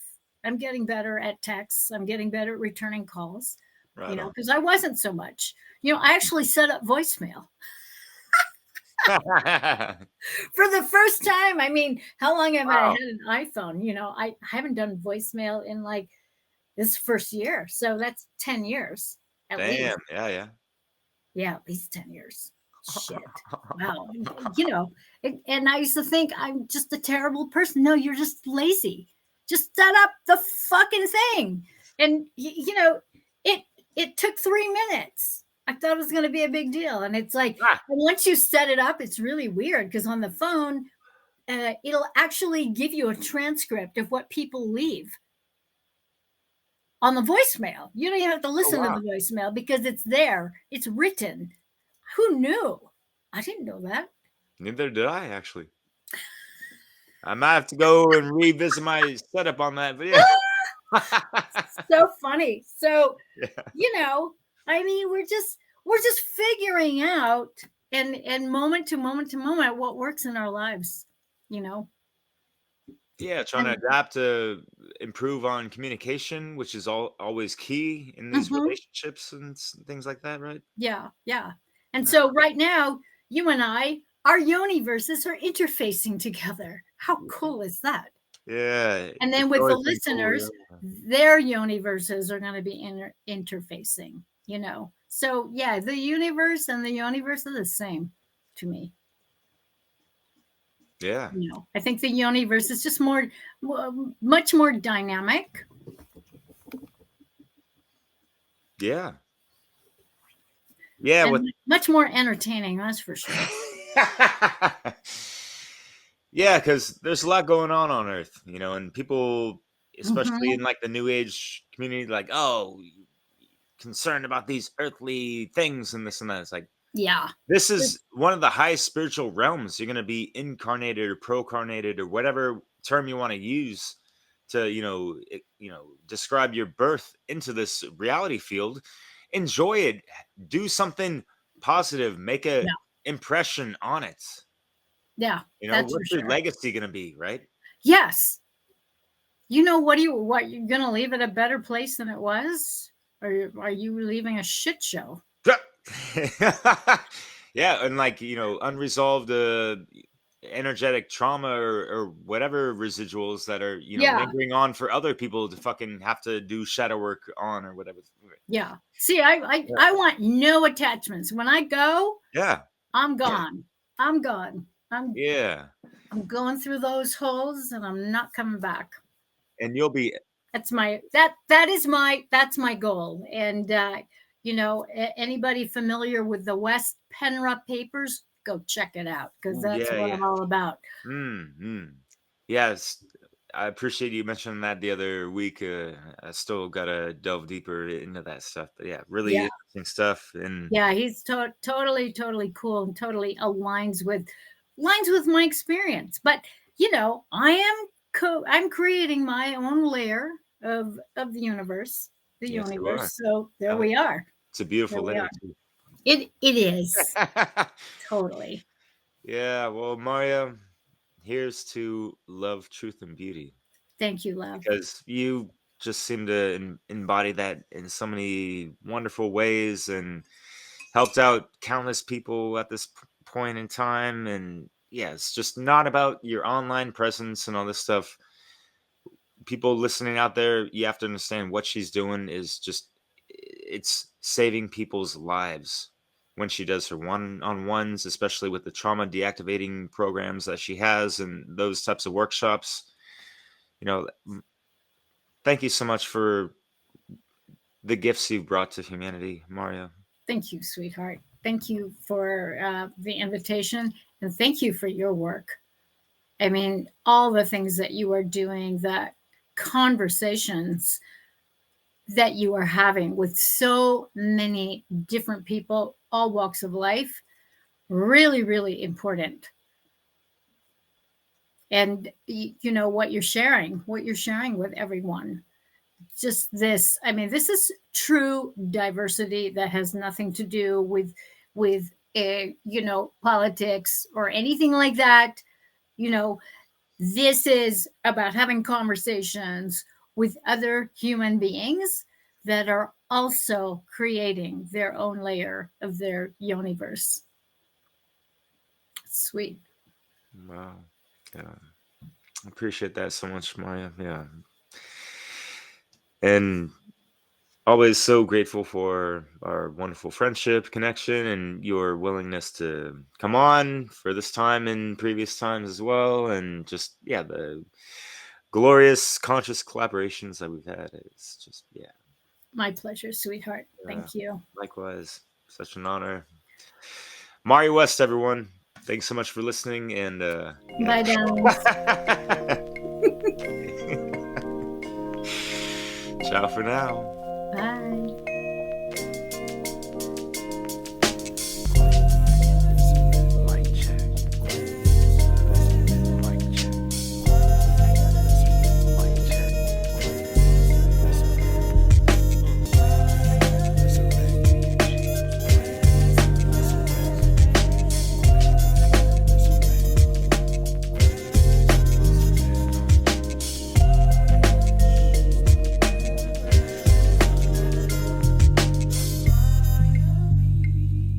Rise up, rise up, rise up, rise up, rise up.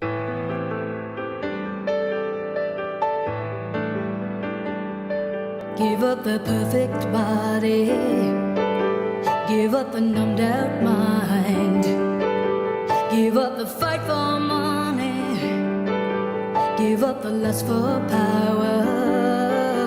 We've got to flow with the river of light in waters that wash us clear.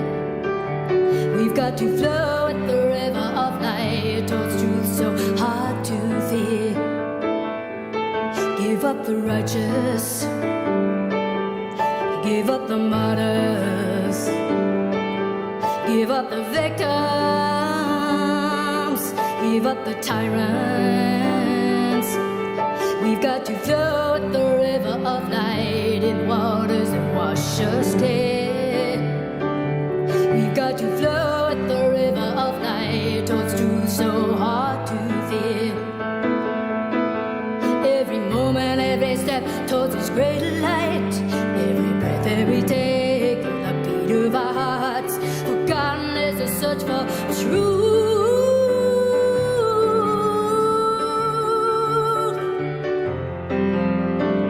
I know we're ready. All knowing the seductive beat, driving, taunting the unbearable longing. The river of light is leading us to the truth. We've got to flow the river of light towards truth hard to see. We've got to flow